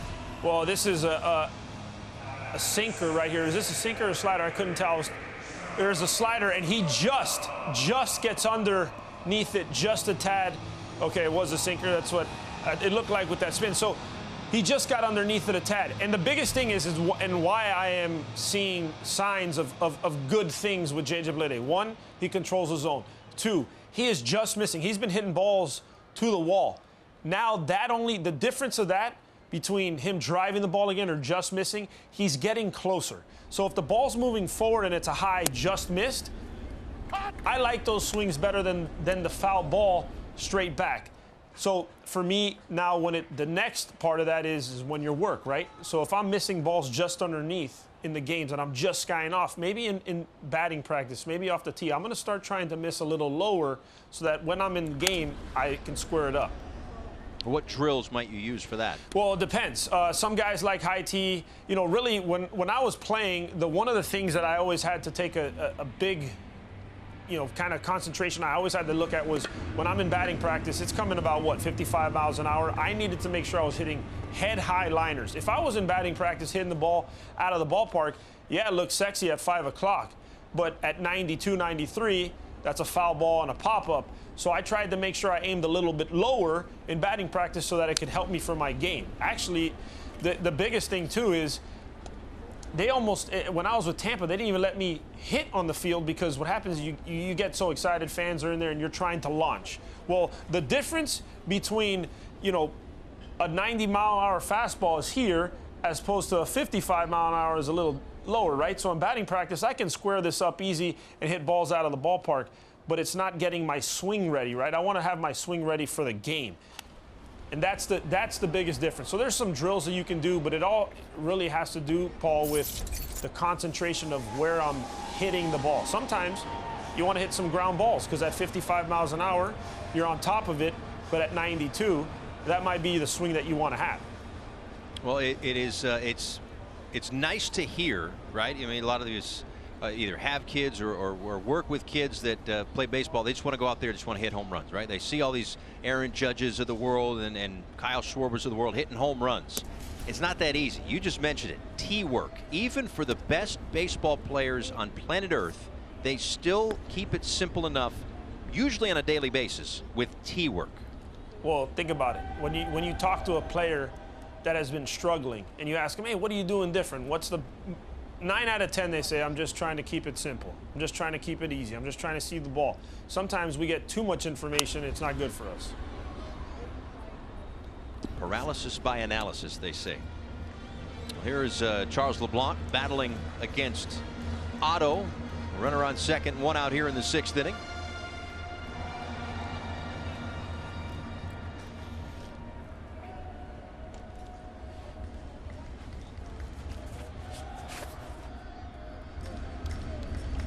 JP's setting up a tee, so while he does that in a moment here, we'll watch that pitch go inside. So when you say tee work, there's a million different things that you could use, JP. What were some things that you like to do to either get your day started or get you out of a funk? Well, I had to move over to the right side because on the left side, I'm not doing too hot over there. But for me, there was things that I wanted to do. Sometimes I'd put this tee higher. This tee doesn't go as high, but with the tee high, it makes you be short to the baseball. Just like that, actually, what Charles LeBlanc just did right there. But if my tee is high, I have to go from A to B. I have to be right on top of the baseball, right? My barrel doesn't allow me to drop. My barrel's not allowed to drop. If I have a high tee, I can't hit it like this. I have to be able to be short to the baseball. And really what happens is a lot of people say like, oh, high tee, you don't want to work the swing down. Really what it does is it helps you. You're not going to ever swing straight down, but it helps you flatten out your swing. And that's the biggest thing I think the difference is we talk about launch angle. That was a great take right there. We talk about launch angle. Really, what I want to do is I want to keep this bat in the zone as long as I can. And when I work this way, right, if my miss is down underneath the baseball, if I work on top of it, well, in the game, I'm probably going to be somewhere in the middle, and it's going to allow me to stay through the baseball and drive that ball and have a good swing. And that's where you have to work. LeBlanc down on strikes, second out of the inning. That's interesting. That was something I was working with my little man with yesterday in the garage. Trust me, I'm no hitting coach, but I've worked with plenty of guys like yourself who know a thing or two about hitting, and we're focusing on the knob of the bat, right? I've heard guys say when you're setting up, you show the knob of the bat to the catcher. When the ball's coming, you show the knob of the bat to the ball. And that's kind of what you're saying right there, in a way to keep that bat path level. Exactly. And here's another one I'll throw at you, because I think everybody, has different kind of cues. For me, I always thought, and I didn't really think as much as with the knob, but I thought, have you ever gone fishing before? Yeah, not very good, but go ahead. Okay. All right. So if I threw a fishing rod and I wanted to throw the line straight forward, right? My perfect toss would be to throw it right, like through the zone. It would be like, that'd be my first. If I threw it forward, straight through where I wanted it to go, I would be perfect on time with it. If I was late with it, it'd go to the right. And then if I was early with it, I would pull the fishing line, right? So if I was throwing it forward, that means it's the same as my hands going right through the zone. So I used to think, all right, if I was having a fishing line and I threw it right to the middle, that's what would allow me to go through it. Well, that's the same thing for me that helped me with the baseball swing, was thinking through the baseball. There's actually some drills that they have where they have, I'm sure you may have seen it, they have a tennis ball and they want you to, it helps you throw the ball or flick it forward. It's there's so many great tools out there, whether they're at a sporting goods store or, I mean, this is a pitching thing, but even Pablo Lopez throwing a towel, using a towel. There's so many things you can find around the house. Well, just to help your baseball skills. One of the best part is Paul, there's so many different things, but you can try things and make sure it just work for you. That works for Miggy. A base hit through the right side. They will hold Coop at third. That's kind of the lane there for Rojas. So I don't know if there's a better guy with the Marlins in an inside-out swing, but here's Miggy. Well, here's the thing. I won't say inside-out swing. What I'll say is that's a perfect swing through the zone, and the ball got a little late. So that swing, Paul, is exactly what you talk about. It's through the zone, and it's through the middle of the field, but it just got a little bit deeper on him. And so what happens is a lot of times it's not inside out, or if you go the other way, some people think like, oh, he's pushing it that way. No, what happens is it's a byproduct, right? So if I have a swing and it's in perfect lane, right? Let's say right down the middle right there. So if I hit it a little bit deeper, which Miggy Rowe did right there, now that's to right field. If I hit it square, that's back up the middle. And all I do is if I catch it a little bit further out in front, now that's a pulled line drive to left field. So it's not necessarily that he's inside out or pushing it. He has such a good path through the zone that, okay, that ball just hit right here, and that's why I shot to right. If he caught it right here, it would have been a line drive up the middle. And if he caught it right here, it would have been a line drive to left center field. So it's all about making sure that your path is correct. When I have a good path, now the difference is the point of contact. That's the biggest thing. And you're in the zone for that much longer, which is one of the reasons why guys like Joey Wendell, Miguel Rojas have a very low whiff rate. I mean, we could see it on the replay. The bat is in the zone for so long. Exactly. And that's where, when you talk about the tee work, if we can come back on here real quick, if you're talking about the tee work, sometimes they always talk about, if we can back it up a little bit, we'll see if I hit this baseball, right? I want to be able to hit the next baseball, the next baseball, the next baseball, the next baseball. So if there was a line of baseballs, I want to hit through them, which is like you're saying, it's through the zone. There's so many different ways to talk about baseball and hitting. And you see these guys talking about uppercut and all this stuff. Josh Donaldson, who I love, and he talks about getting the ball in the air. If you look at a side view of Josh Donaldson's swing, it is as flat through the zone as possible. And he always talks about he wants to lift the ball. That's great, but his swing is flat through the zone. And that is really what makes the biggest difference of these great hitters. Like you said, Miggy Rowe, Joey Wendell, you look at all the high averages. I mean, Nathaniel Lowe did it for the Rangers earlier, through the zone. Ground ball to second base. Great to talk hitting with JP Arancibia in the demo den. Marlins leave a couple. We're in that zone for quite some time.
First game of a doubleheader, and so far Trevor Rogers has looked great today. He got a nice double play ball to get him out of the inning, his last half inning. He was emotional, he's fired up, and he's back out for the 7th inning. Back to that double play. How about this right here? This is a great job of Brian Anderson going towards this base, and LeBlanc obviously could have got that ball, but the momentum would have been different. So a good job of Brian Anderson going to his backhand, flipping that baseball. It's taking his direction towards second base, and then obviously Miggy Rowe, who is phenomenal at turning that ball and firing at the first base. So a huge double play to end the inning right there. And that helps to keep Trevor's pitch count in a good spot. 75 pitches through 6. He's back out for the 7th. As Nathaniel Lowe will lead things off, Adolis Garcia and Mark Mathias here in the 7th. Well, I know people are watching because he said throwing the finishing line analogy was awesome. Never heard that before. Well, listen, whether it's hitting or whether it's Trevor with the pitching, the message can be the same from 12 different people, but sometimes the messaging, the way that it gets there, is different, and that's what clicks. And that's the gift, Paul. That is really the gift. Left field, Birdie back a few steps, 1 away. That is the biggest gift with coaches and in general, especially at the major league level. It's, for me, some people like to use drills, some people like to use a feeling. I always had to have a thought. So that's why for me it was like, okay, if I throw the fishing line and I make the perfect cast, it's through the middle of the field, right? And so that's how I was able to pick it up. Some people say that if you were backhanding something, right? That's how they say for a swing. Everybody has different ways of being able to use words to kind of create a picture in their mind. Garcia down the right field line. This one's going to get to the wall. And Encarnacion digs it out, but it will be a 1-out double for Garcia.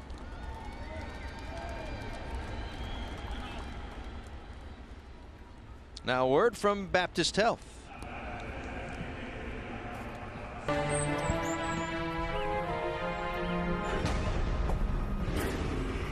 Thankfully, Baptist Health is here for moments you don't see coming. So did you learn anything? I absolutely did. Good. I absolutely did. Is Jackson in school? Because if not, he'd be learning stuff? He might watch it on the re-air. I'll talk to him about it. All right, good. Make sure that he watches it later on tonight.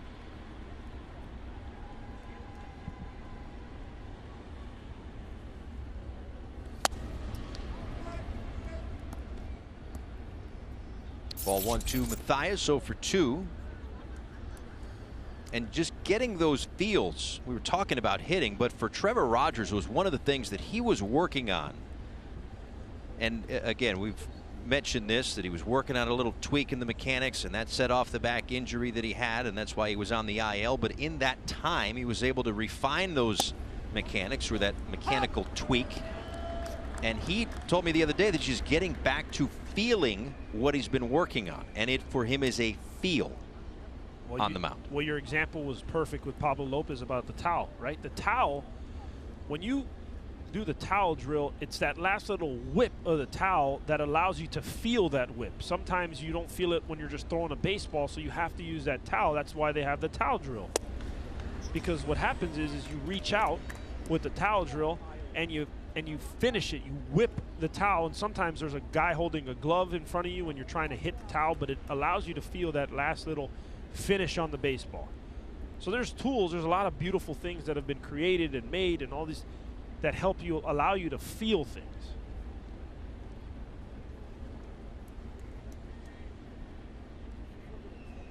Now I want to go to the cage and start taking some swings. You're gonna have a little pocket of time. Yeah, I don't know if they're going to allow me in that cage. You were serving yourself breakfast today. You can do whatever you want. Well, up here in the dining room, yeah. Swing and a miss there. This is Pablo Lopez before the game on Saturday. Yeah, and you see his hand, his hand is actually, his finger is actually in the towel. So there's like a little loop at the end of it. He's in the towel, and that's what he's trying to do. He's trying to feel that last little whip of the hand of his when he's finishing his pitch. Watch this towel come through, whips. You see how it whips through? That's what he wants to be able to feel.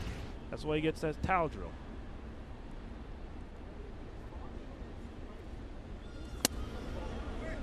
A little bit high right there. Count runs full. People say baseball's boring. They have no idea. There's so many cool little things that we have now. They have bullpens. They have 2 mounds in the same bullpen where guys can throw. But really though, Paul, the thing is there's so much things that go on otherwise than just the game.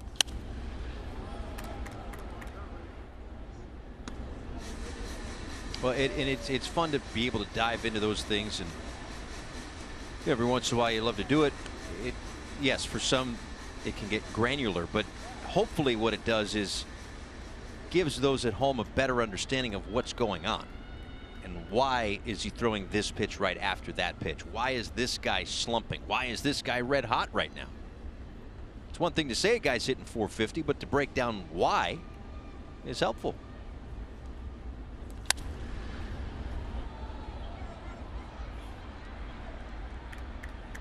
Yeah, and not only is it helpful, I think too is understanding, and for kids especially, right? This game's not easy. And even the best of the best have to work at it constantly to be good at it. So, you know, for kids that struggle and may not want to play the game because, you know, they may not be doing well or whatever, it's understanding, hey, these guys struggle too. It's about kind of falling down and getting better and working your way back up.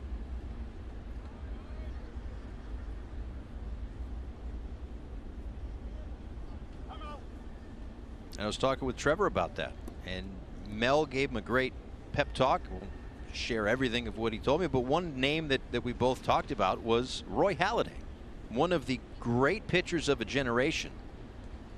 Went to A-ball to completely revamp himself. Yeah, with Mel Queen.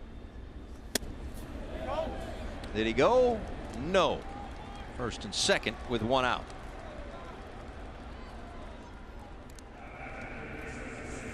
Join us for Faith and Family Night at Lone Depot Park on September 24th at 6:10 p.m. as the Marlins take on the Nationals. Enjoy a pregame concert featuring Miami-based hip-hop artist Sean Oliveira. Each ticket also includes a limited edition Marlins Faith and Family Night t-shirt. Purchase your tickets today at marlins.com/faith. As Mel goes out to chat with Trevor, infield joins as well. Yeah, Halladay was in the big leagues, wasn't going great, sent all the way down to A-ball, and that's where he came up with that 3/4 delivery. And working with Mel Queen. And here's another thing, as Tommy Nance gets going in the bullpen. I had this conversation with Trevor because we were talking about how, you know, when you struggle, it's almost like the 4 days out of the 5, he enjoys coming to the ballpark, but that 5th day, it's tough because he wasn't doing well. And the other part is, and I think this is an easy thing to fall into for players, is remember when you were a kid in the crowd and you were dreaming of playing in the major leagues. And now you're actually in the major leagues living your dream and you're not enjoying it because you're so pressure filled because of the failure. And that's one thing I told him is don't forget, every single time that you step on that mound, remember that you were that one kid that wanted to be able to live that dream out. So enjoy every single second of it. Because now where I'm standing, I miss that I was able to, you know, the things that I was able to do. So it goes quick. Good, bad, or indifferent. You're living the dream.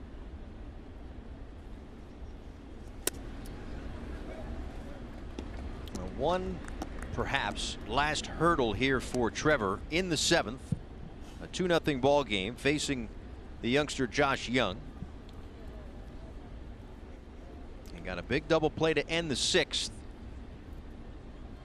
Would love one right here to end the 7th. Instead, a fly ball out towards center. Backing up Bleday. He can't make the catch as he slams into the wall. Garcia getting waved around. He's coming around third, and he will score on the double by Young. 2-1.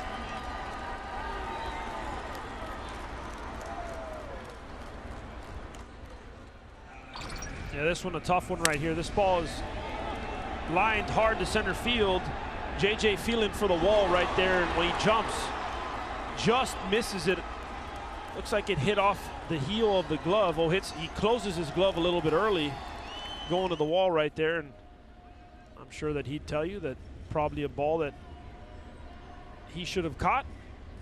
Unfortunately, right there leads to a double, and runner on second and third with one out. Josh Young, though, he definitely is a guy who is a big-time hitter. He's always been known as a bat-first guy, and the Texas Rangers are excited to have him. Well, it ends with that double, and the 2 runners on base, his responsibility. But as Tommy Nance comes in and the Marlins make the Florida Lottery call to the bullpen, this was a big step forward for Trevor Rogers as he continues to finish strong here in 2022. We're back in a moment.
Still responsible for the runners on base with more than 52 million winners and counting, and an average of $900,000 in prizes won daily.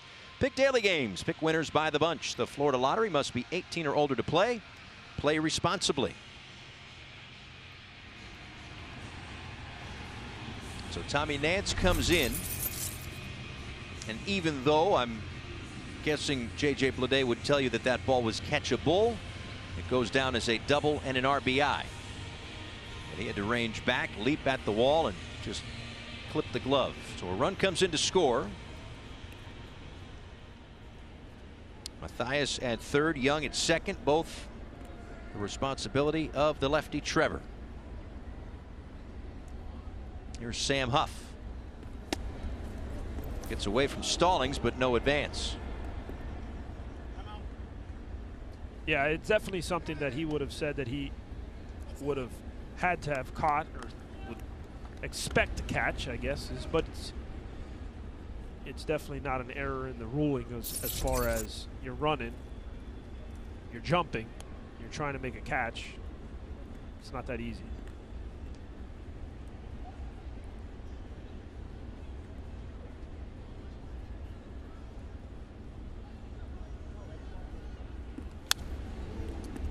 Ball, 1 strike on the foul ball back to the netting. A walk and a strikeout so far today for Huff.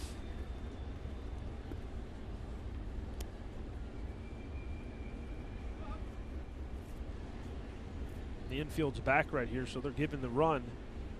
So for Huff, he's just trying to put the ball in play somewhere in the middle of the field, maybe not anywhere but the first baseman, and Nance is trying to strike him out. Big difference. 2-1 and 1-2. Borderline pitch. And that is a huge difference right there. That is a good pitch that Lipka just missed.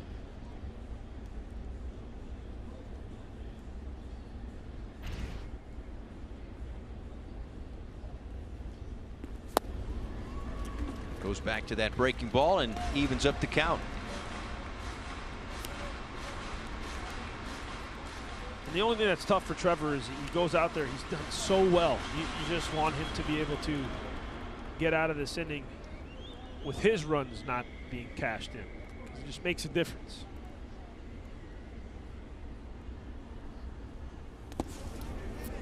Job by Stallings, keeps it in front.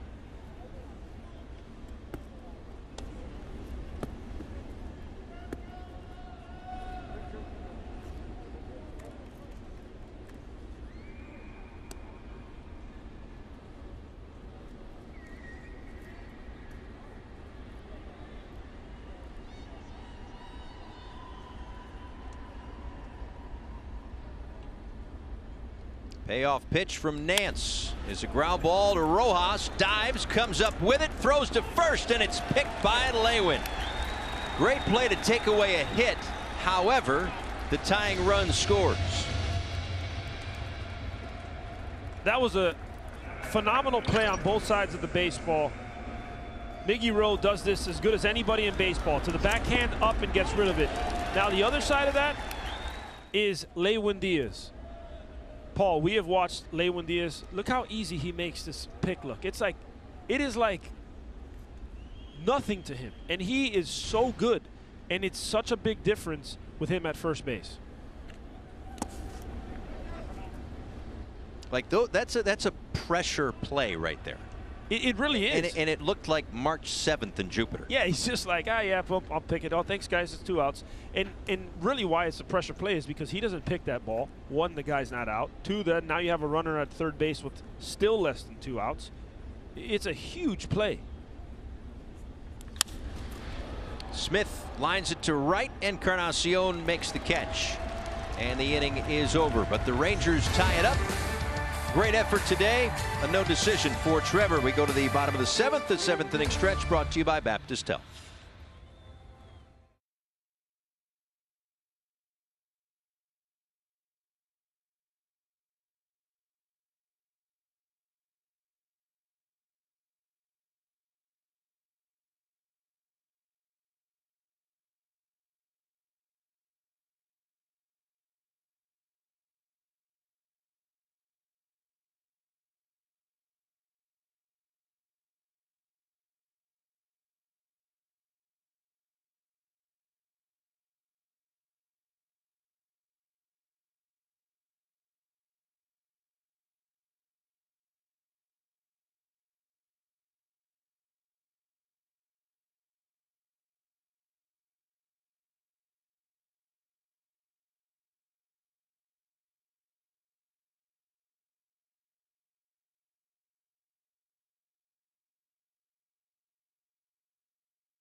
Rest in peace. You don't really want to mess with me. Nah, you don't really want to flex with me. You can never stand next to me. I'm killing the game. Rest in peace. They can't stop me. They say I'm too cocky, but I got the eye of the tiger like Rocky. I'm jumping off, taking off, moving mountains. Got it flowing like a fountain. That's why you drowning. Hit him to the left, to the right. He's out of sight. I'm about to take it right down the pipe. Hit it through the gap. Bring it back. I run it back like a running back. Full back, setting blocks for me. Got me through the track. Bobbing and weaving, hitting them steaming. Welcome back from the 7th inning stretch, brought to you by Baptist Health. 2-2 our score. First game of a doubleheader this afternoon and into tonight. Paul Severino, JP Arancibia, Jessica Blaylock, and the rest of our Valley Sports crew. Florida Lottery call to the bullpen. Jonathan Hernandez will take over for the Texas Rangers, so a bullpen game the rest of the way for both squads. His 20th game, an ERA of .315. He'll face Encarnacion, Lewin Diaz, and John Birdie here in a tie game. Well, just an average 98-mile-an-hour heater, and a slider and a change from Jonathan Hernandez, and he throws all 3 pitches, mostly fastball slider.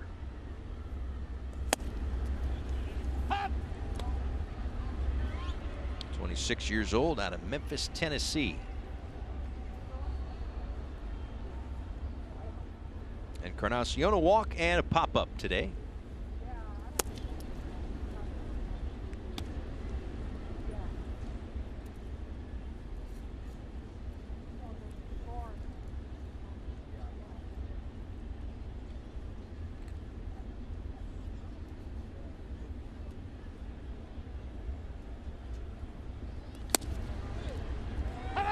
There's the 98-mile-an-hour fastball, 1-2.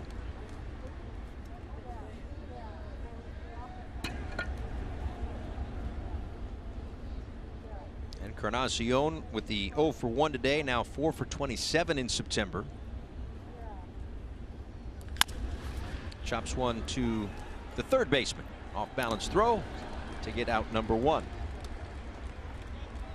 Vote Pablo Lopez for the 2022 Roberto Clemente Award presented by Capital One, which recognizes players who best represent the game through positive contributions on and off the field. Vote today at MLB.com/Clemente21.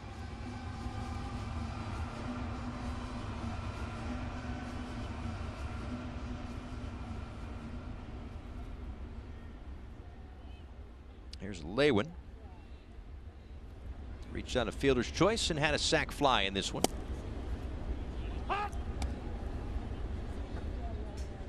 Pretty sure that Pablo embodies a Roberto Clemente and is a stand-up human being, and that's what one of my greatest accomplishments.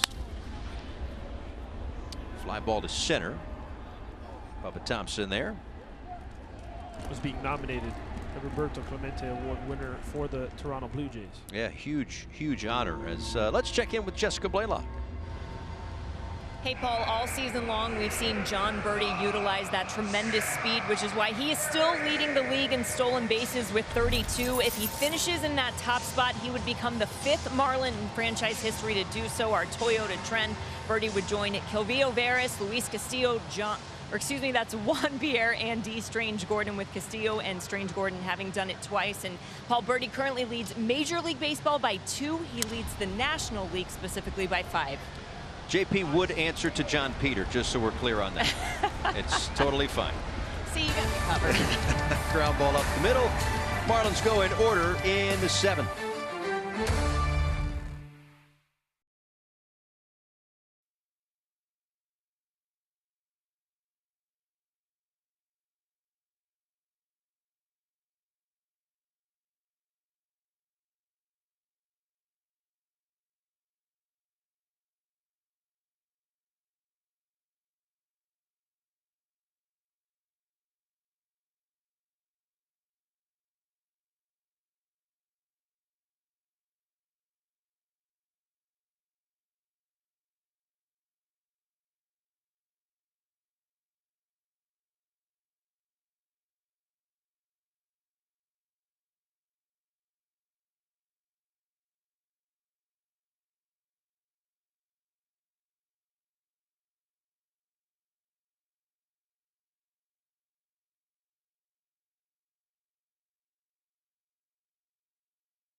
Out of the game and then winds up Nance did a good job, but he gives up 2 runs, so it's 2-2 game.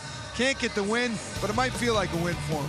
I mean, he was just outstanding today, utilizing the changeup, the slider, the fastball mix. That fastball was working really well today, and it was helping to set up those changeups away to righties and going with that slider down and away to lefties. So really good job by him, and that's how you rack up 9 strikeouts in the ballgame. He had 1 quality start this year until his last 2, and make it a 3rd in a row now. Yeah. 4 on the season. So really good to see for Trevor Rogers, guys.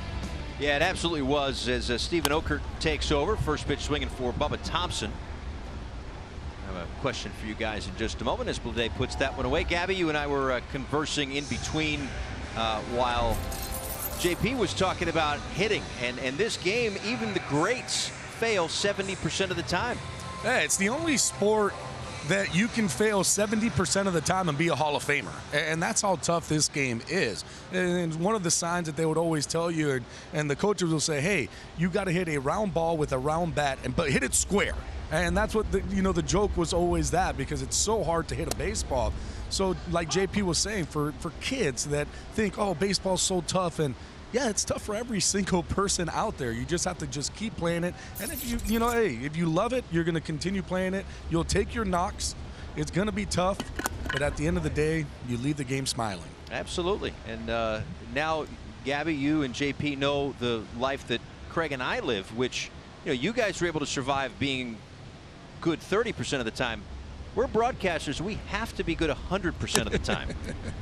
So, well, you try for yourself, to play the baseball. You tried playing baseball, and that was not good. And you failed probably 90% of the time. Absolutely. But broadcasting, though, right? My success rate is 11%. You don't know that he hit 100 in high school. Oh, I do. No, I had one career home run. I think we talked about this. We did. One career home run. And it didn't even go over the fence. Well, we're not sure. It went under the fence. Watch yourself. We don't know if it went over the fence or not. It didn't go to review? It ended up on the other side of the fence. We're not sure if it went over or under. But it was over the fence. It was past the fence, I should say. So, quotation marks. Yeah. All right. It's all good. And I made an error the next inning. Anyway, thank you guys. We appreciate it. Full day of coverage for you guys. Post-game, pre-game, post-game coming up as we roll along. 2 outs here in the 8th inning. So Stephen Okert continues to look good. Yeah, well, here it is. It's that slider. And I love this. He swings underneath that baseball.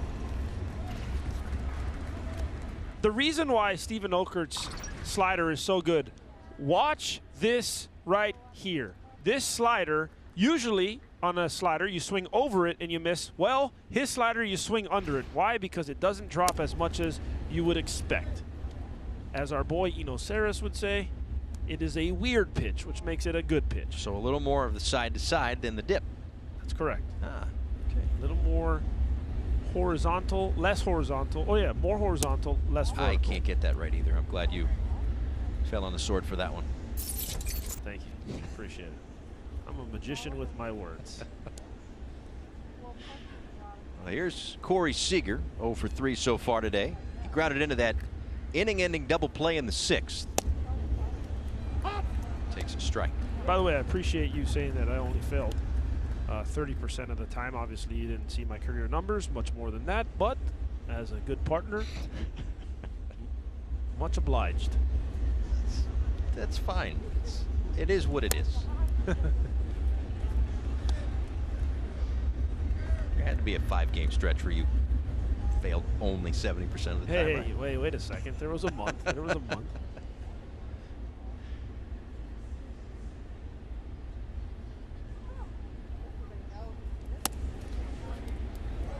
Inside for ball 4. And for the first time today, Seager is on base. Well, interesting as I look at it right here, the slider for Stephen Okert. Right, we have all these fun tools. The horizontal and vertical movements. We're talking about that side to side. That horizontal, it breaks a little bit more than average. Not much, but a little bit more than average. But on the vertical movement, up and down, it moves 11% less than average. Well, this is why, Paul, we have great analytics.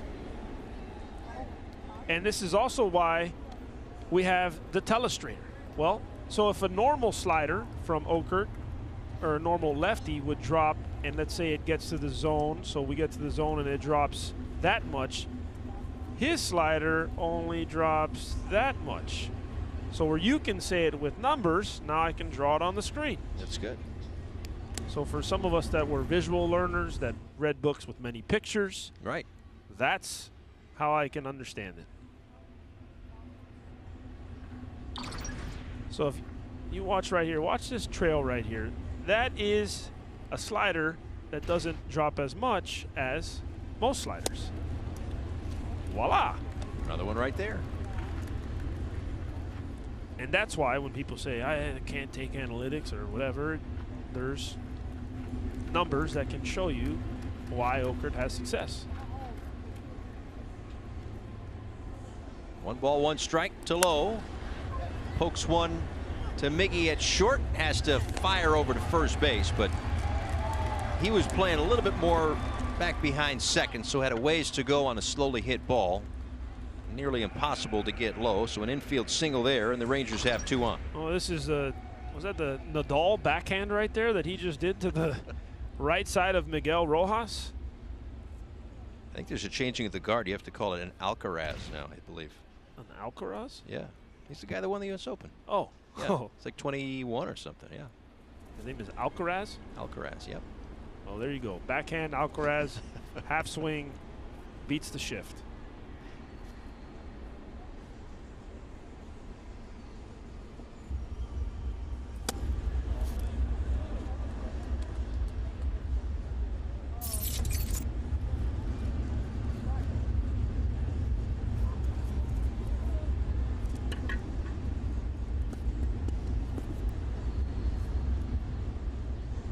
Ball and no strikes on Adolis Garcia. That's taken low. 2 balls and no strikes. A double and a run scored for Adolis back in the 7th. Has only hit in 3 trips.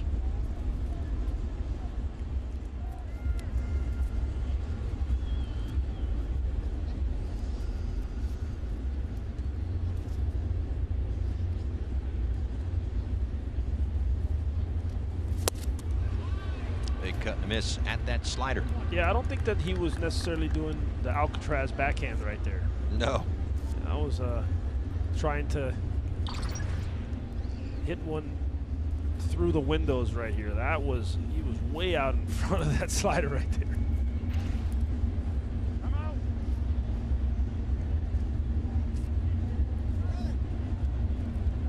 I forgot his last name, so I just went Alcatraz. Alcaraz is his last name. No, but I went Alcatraz. Oh, Alcatraz. Right. I got you. It's close. Yeah. So was that pitch. That's really an example right there of that fastball, 96 miles an hour. You know that he throws the slider 70% of the time, but you still have to acknowledge that he has 95, 96 in the tank if he wants it.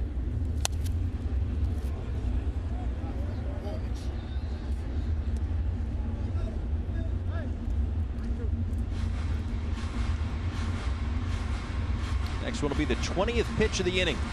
Top of the 8th inning. 2-2 ball game. Marlins got their 2 runs in the bottom of the 5th. Rangers got their 2 in the top of the 7th.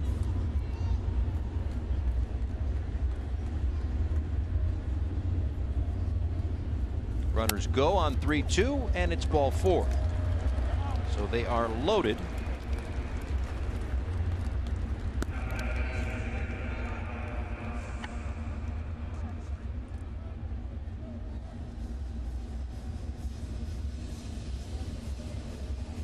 Now Mel out to talk with Okert. When we talk about, having a good rhythm to the game, this is the difference right here. Trevor Rogers was on fire, back and forth, getting the sign, pitching, good rhythm. And then sometimes you get into these lulls right now, and you get a couple of walks, you get the single, and it seems to slow down, and that's the difference when you're dialed in, when you're locked in. That's why you want to have that good rhythm as a pitcher. Well, all of this with 2 outs. We got Thompson to fly to center rather quickly. Struck out Simeon. And the walk to Seager. The infield single to Lowe. And then the walk to Adolis Garcia. So it's Mark Mathias. 3 at-bats in his career with the bases loaded. Started the year with Milwaukee. Started the day with a .364 average in a Rangers uniform.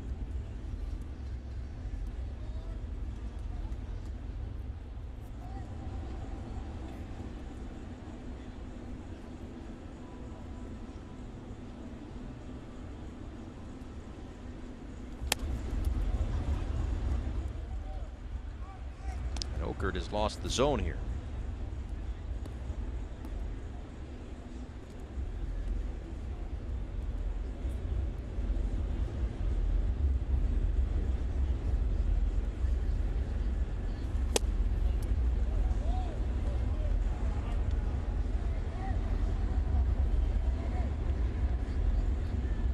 Yeah, remember recently too, that's the only thing with bases loaded, Paul, when Okert walked in the winning run.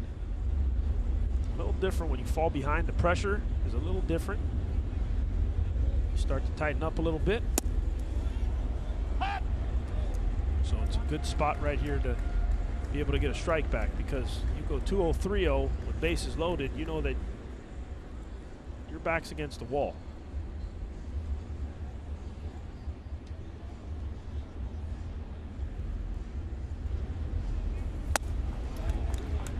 Now 3-1.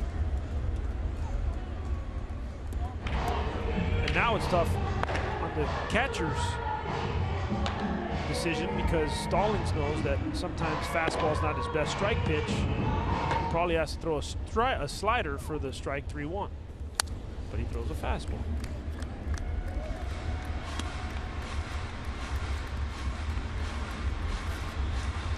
That's why catchers, not biased, but are probably usually the smartest guys on the field.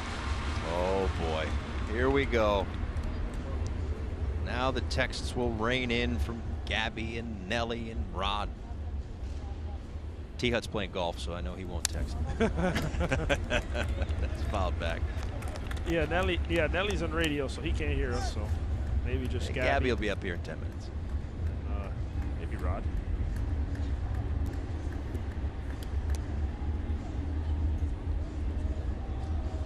There he is. Glenn Geffner. Every time you guys put this on, Glenn always tells me, act normal, act normal.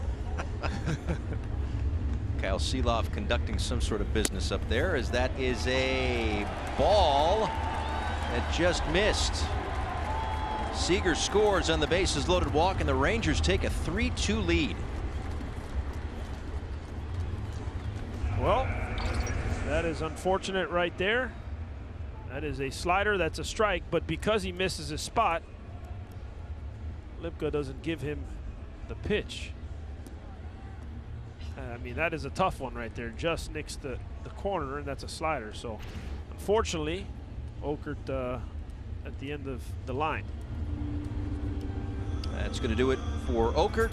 We have confirmation Tommy Dunn Golfing is watching and disagrees that catchers are the smartest on the field. More on that in just a bit here, as we're going to make the pitching change here. Base is still loaded, and Brigham coming in.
These two clubs. So the Marlins have played in the most one-run games in Major League Baseball, 54. The Marlins also have the most losses at 32 in one-run games. Rangers right behind them at 31, but the Rangers' win percentage is the lowest in baseball in one-run games. So just based on those numbers, you might have surmised that we'd be in a tight ball game today. Now, it certainly wasn't all that tight when these two teams played in July. It was 8-0 Texas, but today it is 3-2. And Jeff Brigham comes in to hopefully keep it right there. This will be his 8th game this year. Saw him over the weekend against the Mets. And he'll face Josh Young. Bases loaded. Run in. Lead for Texas.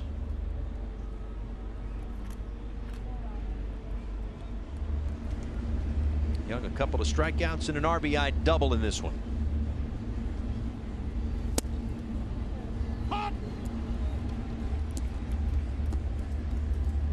Brigham, Paul, he's just two-pitch mix guy. Fastball, breaking ball. Can get the fastball up to 96, 97 miles an hour. To finish your thought, I also wouldn't have been surprised if it was a one-run game. Yeah. Regardless of who they're playing. They could be playing the Dodgers, the Braves. I feel like we enjoy tight baseball games. Well, yes, and the Marlins, again, have played in 54 games like this, but at least they win a little bit more often. The Rangers have had a lot of heartbreaking losses. It's another one of the similarities between these two clubs.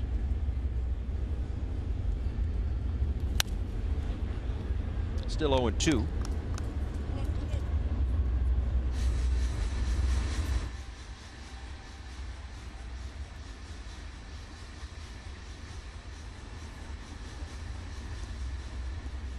And to make it tougher in a day like this,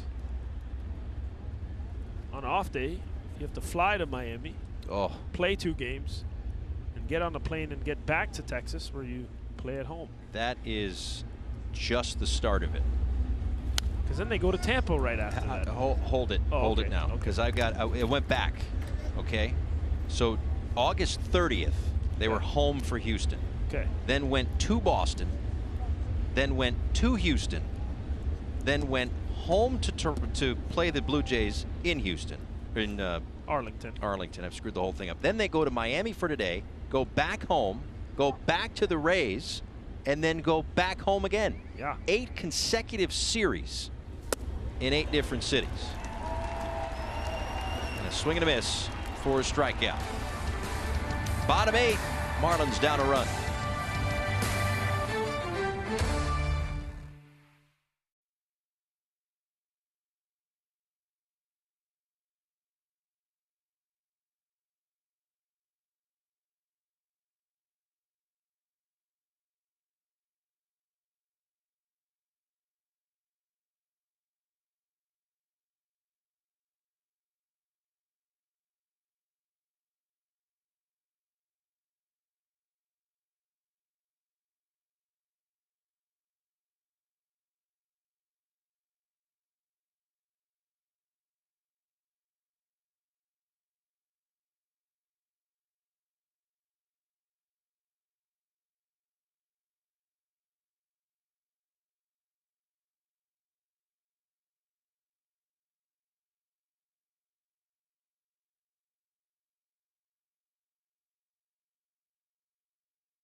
Miami Marlins baseball on Valley Sports is brought to you by Leon. When it counts, count on Leon.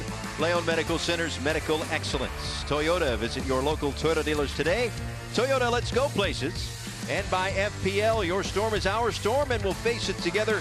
Learn more at FPL.com/storm. Beautiful day here in South Florida. Great day to play two. Rangers in town for a quick stop, just one day.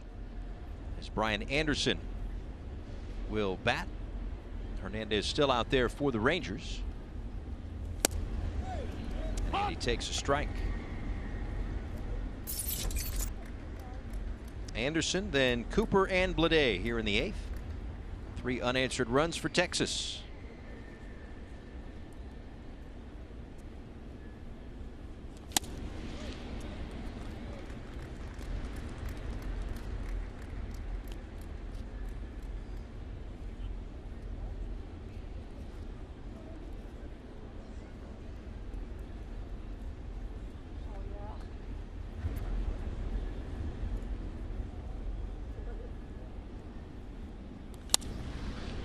Andy to left, drops in a base hit.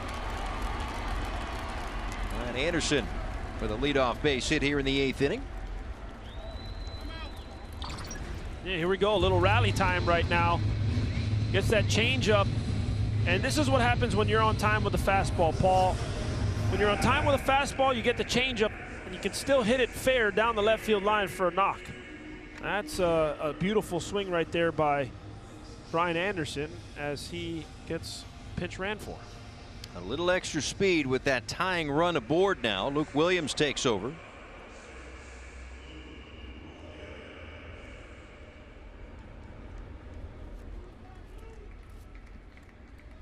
One would think Luke might stay in the game and just head right over to third.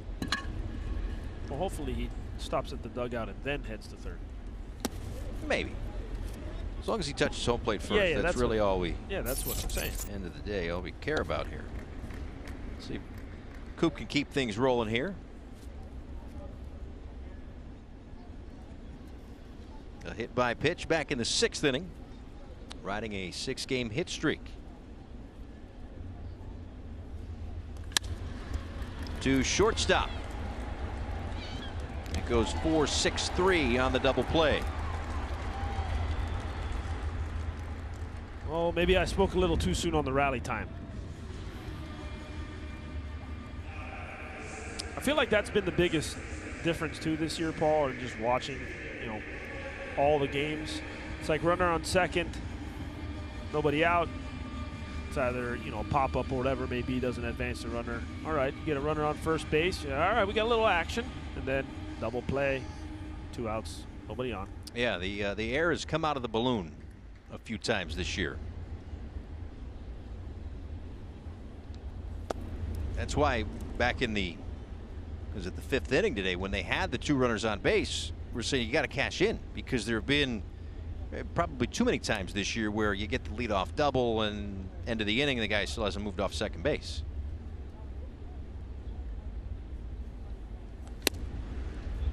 That was a little nasty front door sink right there. He's trying to go away. Ends up running back over the plate.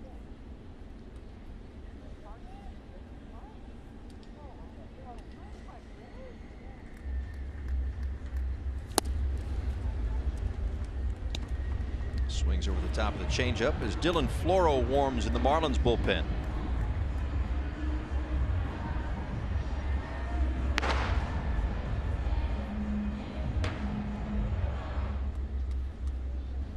With 2 outs, are you thinking he's in with a lead only? He was still a few feet in front of the rubber there. I don't know if that looked like next pitch, innings over, he's right in the game. Yeah, no, I don't think he's in the game. He's not ready yet for sure. He's just casually tossing down there. At this point, 2 outs, he'd be firing rockets in if he was coming into this game. Up the first base line, but foul.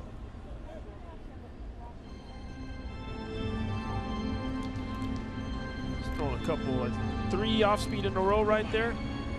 I'd like to see possibly get a fastball here. That's the biggest thing too. Is sometimes, Paul, and this is what I see in young hitters, is they foul off a couple pitches and then they get in between, as opposed to just still being ready for the fastball. You know, too many times we get caught up in watching highlights. All you see is the home run. You didn't see how he got to it.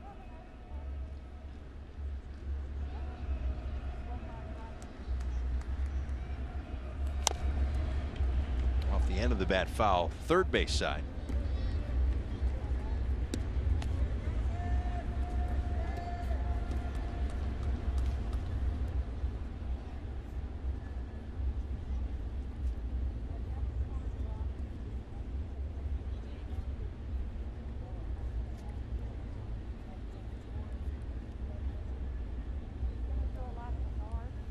Two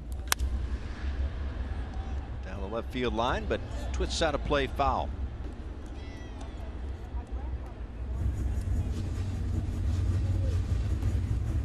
There's that fastball right there. And if you're a hair early on that changeup, you got to be timed up with that heater. And you're just a little tardy. Hopefully you can get another one of those.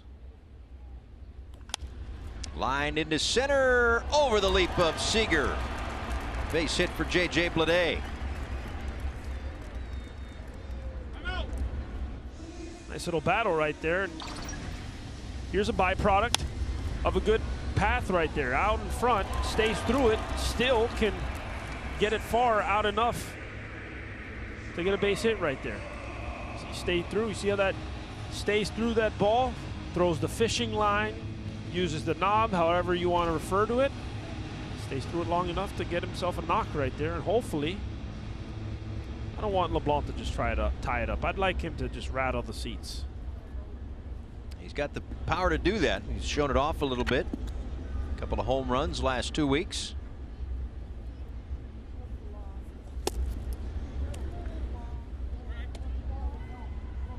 I gotta be honest with you, I didn't think that he had that home run in the right center field. I didn't think he had that in him right there, like that kind of power. That ball was torched to right center field.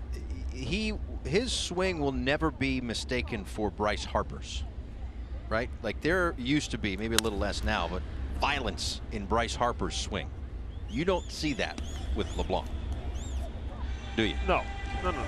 It's very like, it's almost like he's like, I'm asleep, my hands are nice and loose. And then, waka! I'm not asleep. I just... See? Look at that. Relaxed. I'm asleep. Waka. Yeah, right there. Yeah. I would like as your friend from the old network used to say, placata. That's right. Was he your teammate in Texas? Correct. Look at that, tying it all together. Yeah, see? It's good. Yep, me and him, teammates, partners. Carlos Pena, we're referring to. Is that not a world brand, Placata? Oh, it's definitely global at this point, yes. But on the off chance. Kids coming home from school, working on their homework, mind's in a different place.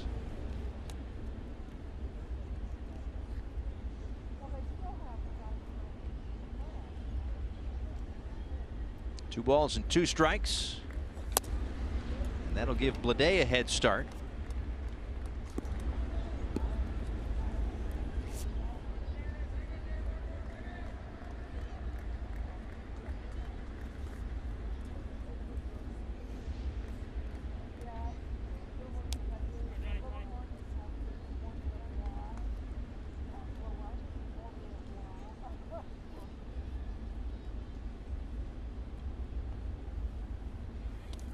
Ball goes to the backstop. Bleday gets to second on the walk, and the Marlins have 2 on for Miguel Rojas.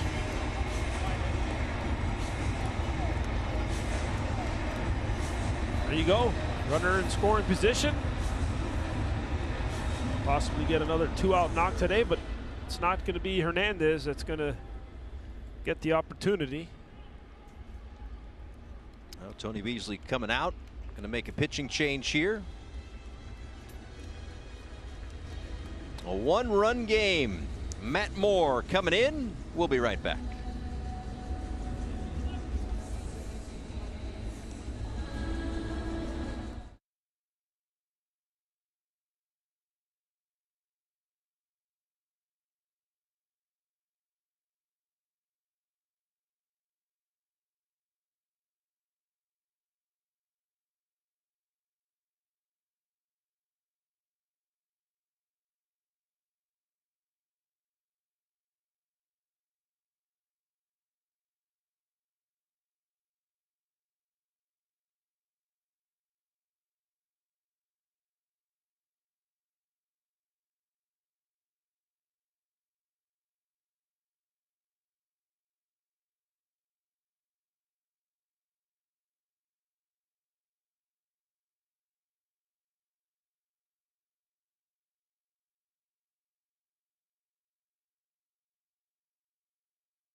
Make the start tonight. Our coverage will start or restart or continue, whatever you want to say, at 6:30.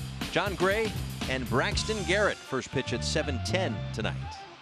It'll be a fun little matchup. I'm excited to see Braxton Garrett get back up there.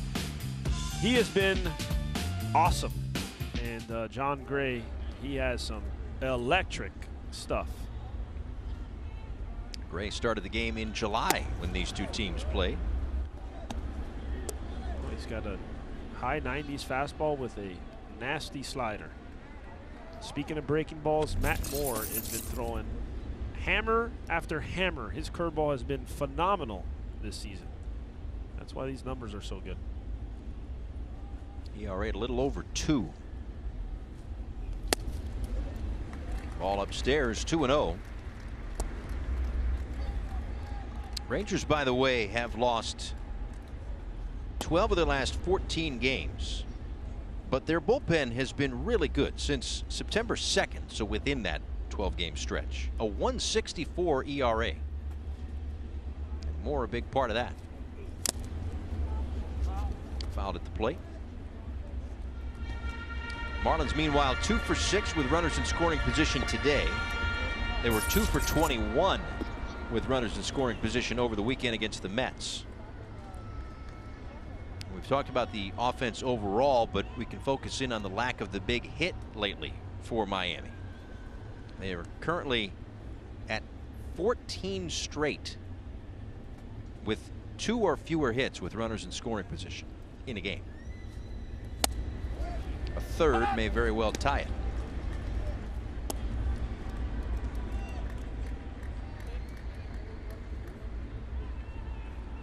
Well, JJ Blelay's got some wheels at second base, so I'd imagine 2 outs, base knock. Al Padrique is going to be waving him home. Get that right arm ready.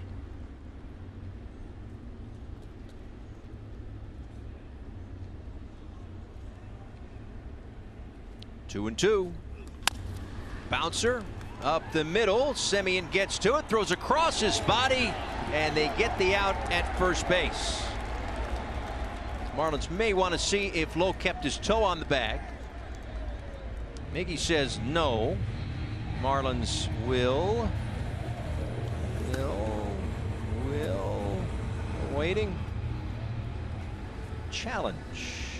The Marlins will challenge. Miami is challenging. Miami is challenging the out call at first base. So Miggy's got the foot off the bag. I think he might have a point there. I think that he might have been off the bag. Now, do we have a view of it because the ball beats him. Yeah, these are the angles you're not going to really tell. That's not going to be the evidence to overturn it, at No, least. Absolutely not. But funny enough, Miggy's the one who's got the best angle. He's right on top of it. Well, we should take his word for it then. It's going to be hard. Yeah, that's another one. That one actually, you can see that there's. How about this? Do you have daylight? That one's tough to tell too. To overturn the call? Did he get back to it? No, he didn't. From here he went forward, but is that enough?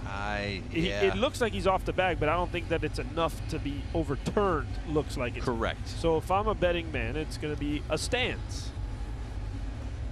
And the replay officials in New York may have. After review, the call on the field stands.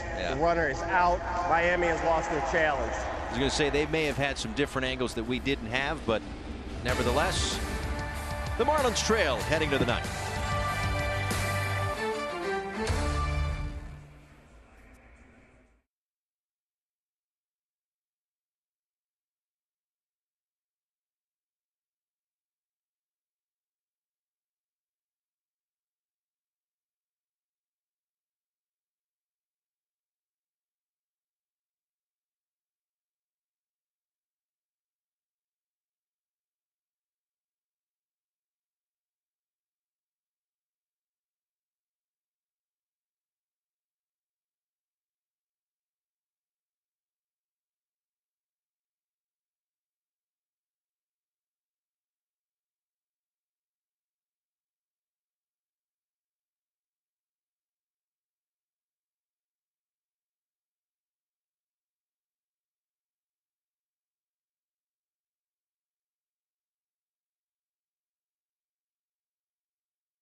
Jeff Brigham still in the ball game.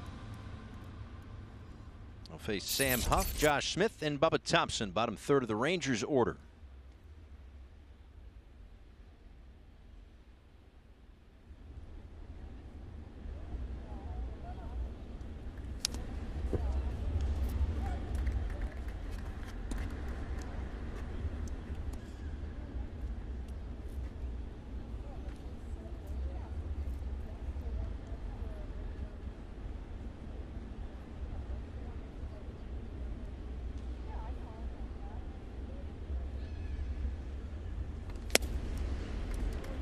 Swings through the fastball there, and it's 0-2.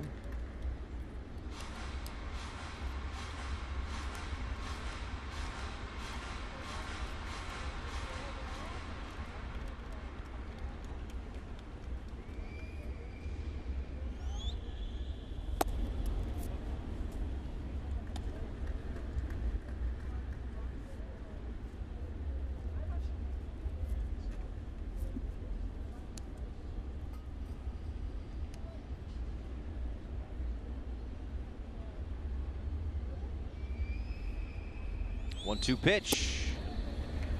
Up swings and misses, a strikeout for Brigham, his second since entering the ball game. And there's one out here in the ninth inning.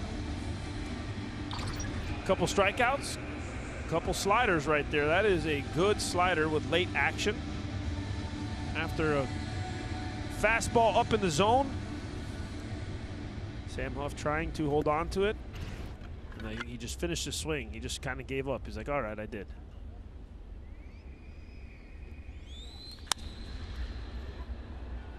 That one's in the air out toward right center. Blade calling off Encarnacion for out number 2.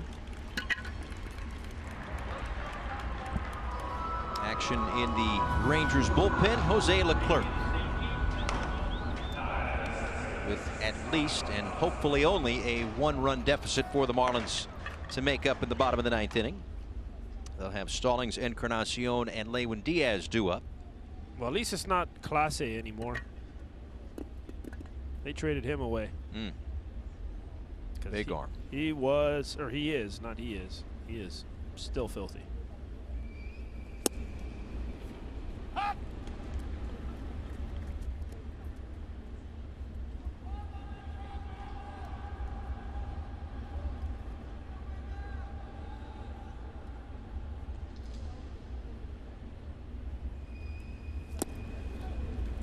Well, that slider looks good. Another odd swing there from Bubba Thompson. And it's other thing in 2. Yeah, and the other thing, sometimes you want to double up on that pitch after seeing such a not good swing, but you always have to wonder, can I go fastball up and maybe get him the chase now that I have it in the back of the mind? But they're going back to that slider. Broken bat and goes against the shift.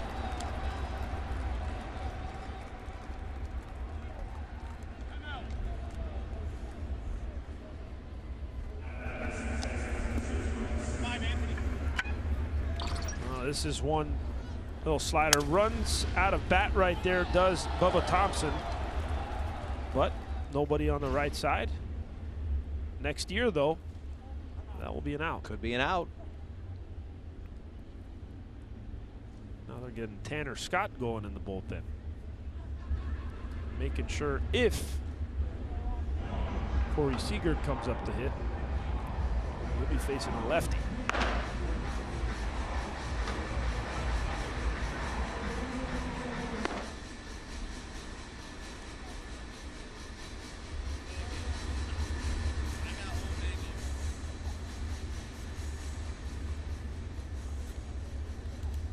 The always dangerous Marcus Semien, 21 home runs. 1 for 4 today, though.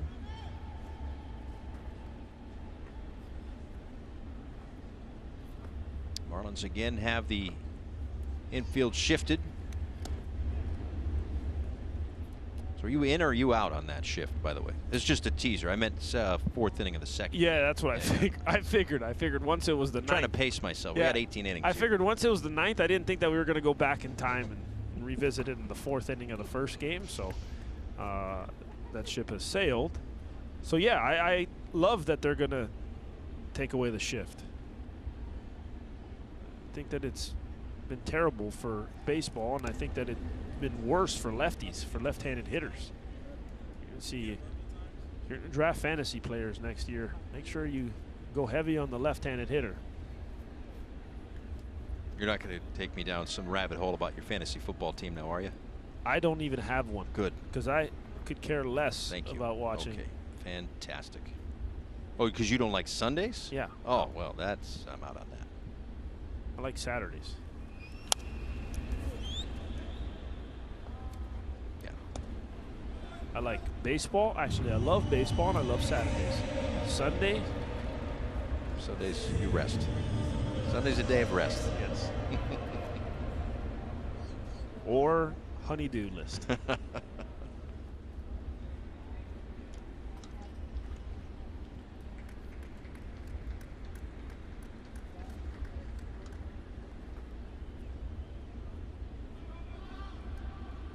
So 1 is up high.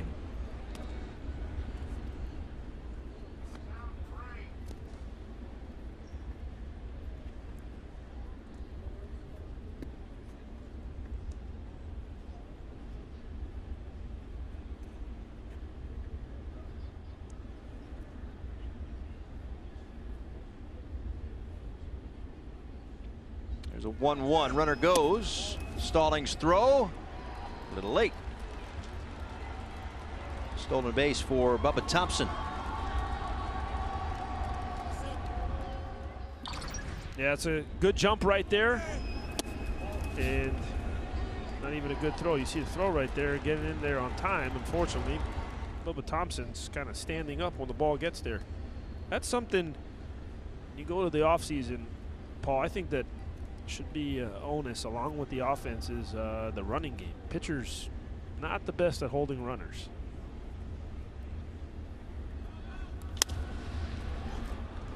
Fly ball left field. Miggy back. Birdie in. It'll be Rojas. And it'll be a 1-run deficit for the Marlins to make up home half of the night.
He attempts to close it out for Texas in his 33rd game this year. Well, he's got some big-time stuff. Averages around 96 on that heater, has a slider and a changeup. And he will use mostly fastball, slider to right-handed hitters, but to lefties, it is pretty much a toss of a coin. And I thought Josh Smith, by the way, in the beginning of the game, this guy was like a vacuum cleaner out there. All of a sudden, he's replaced for defense.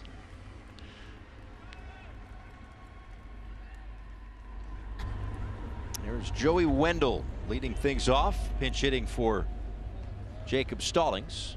Encarnacion and Lewin Diaz to follow.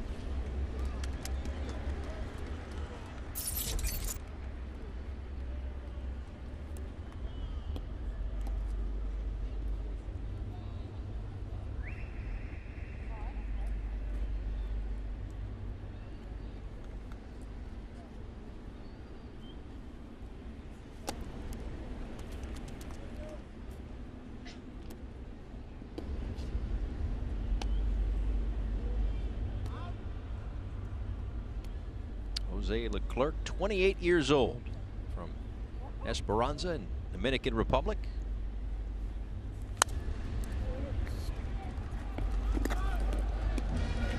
His major league debut with Texas in 2016. Career high 70 games in 2019.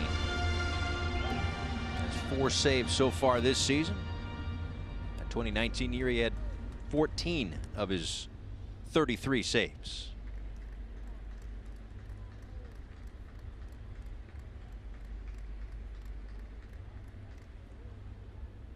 A 1-2 to Wendell. And popped up back behind second for Seager, but he gives way to Taveras, and there's one away.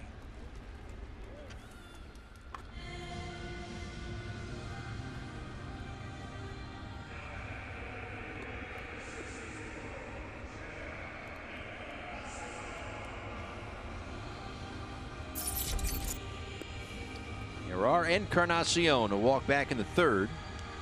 Pop up and a ground out.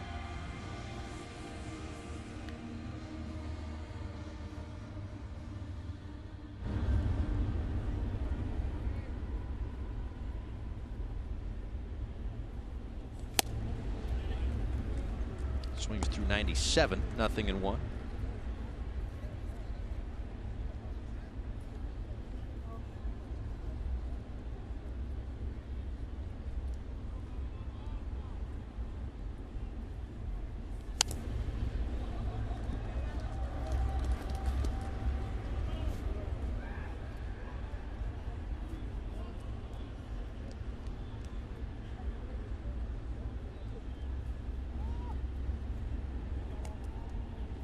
One earned run so far in September against Leclerc.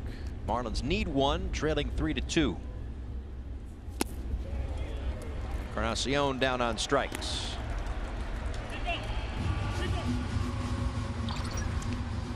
Well, this is that slider that really separates him and why he is the closer and has closer stuff. He's got the fastball to 97 so far, but this is it right here. 2 good out pitches. And a swing and miss right there for Encarnacion. Here's Lewin Diaz. Takes a strike. Lewin 0 for 2 with a sac fly in this one.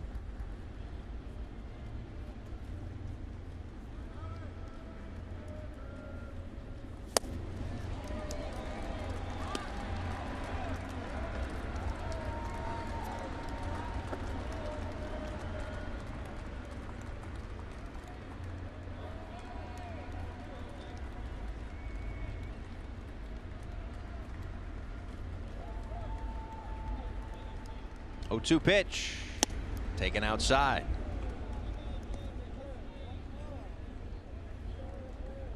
Mentioned all those 1-run games that the Rangers have played in. This their 43rd. Marlins their 55th to lead baseball. 1-2. And Texas hangs on for the 3-2 win. Lewin swung and missed at a changeup. And a 1-run victory for Texas.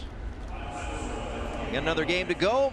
Marlins will hope to get a split later on tonight. Let's check in with Craig and Gabby. All right, thank you very much, Paul. Coming up, our post-game show presented by FPL. Gabby Sanchez will join me. Take a look at the highlights of this ball game. Marlins did have a 2-0 lead. Rogers pitched a real solid game. That 3rd time off the IL, he has done that. We'll get the Mattingly press conference, look at the highlights, and set you up for the later game, the doubleheader, all coming up in just a moment. So stay with us here in Bally Sports Florida. Post game coming up, brought to you by FPL.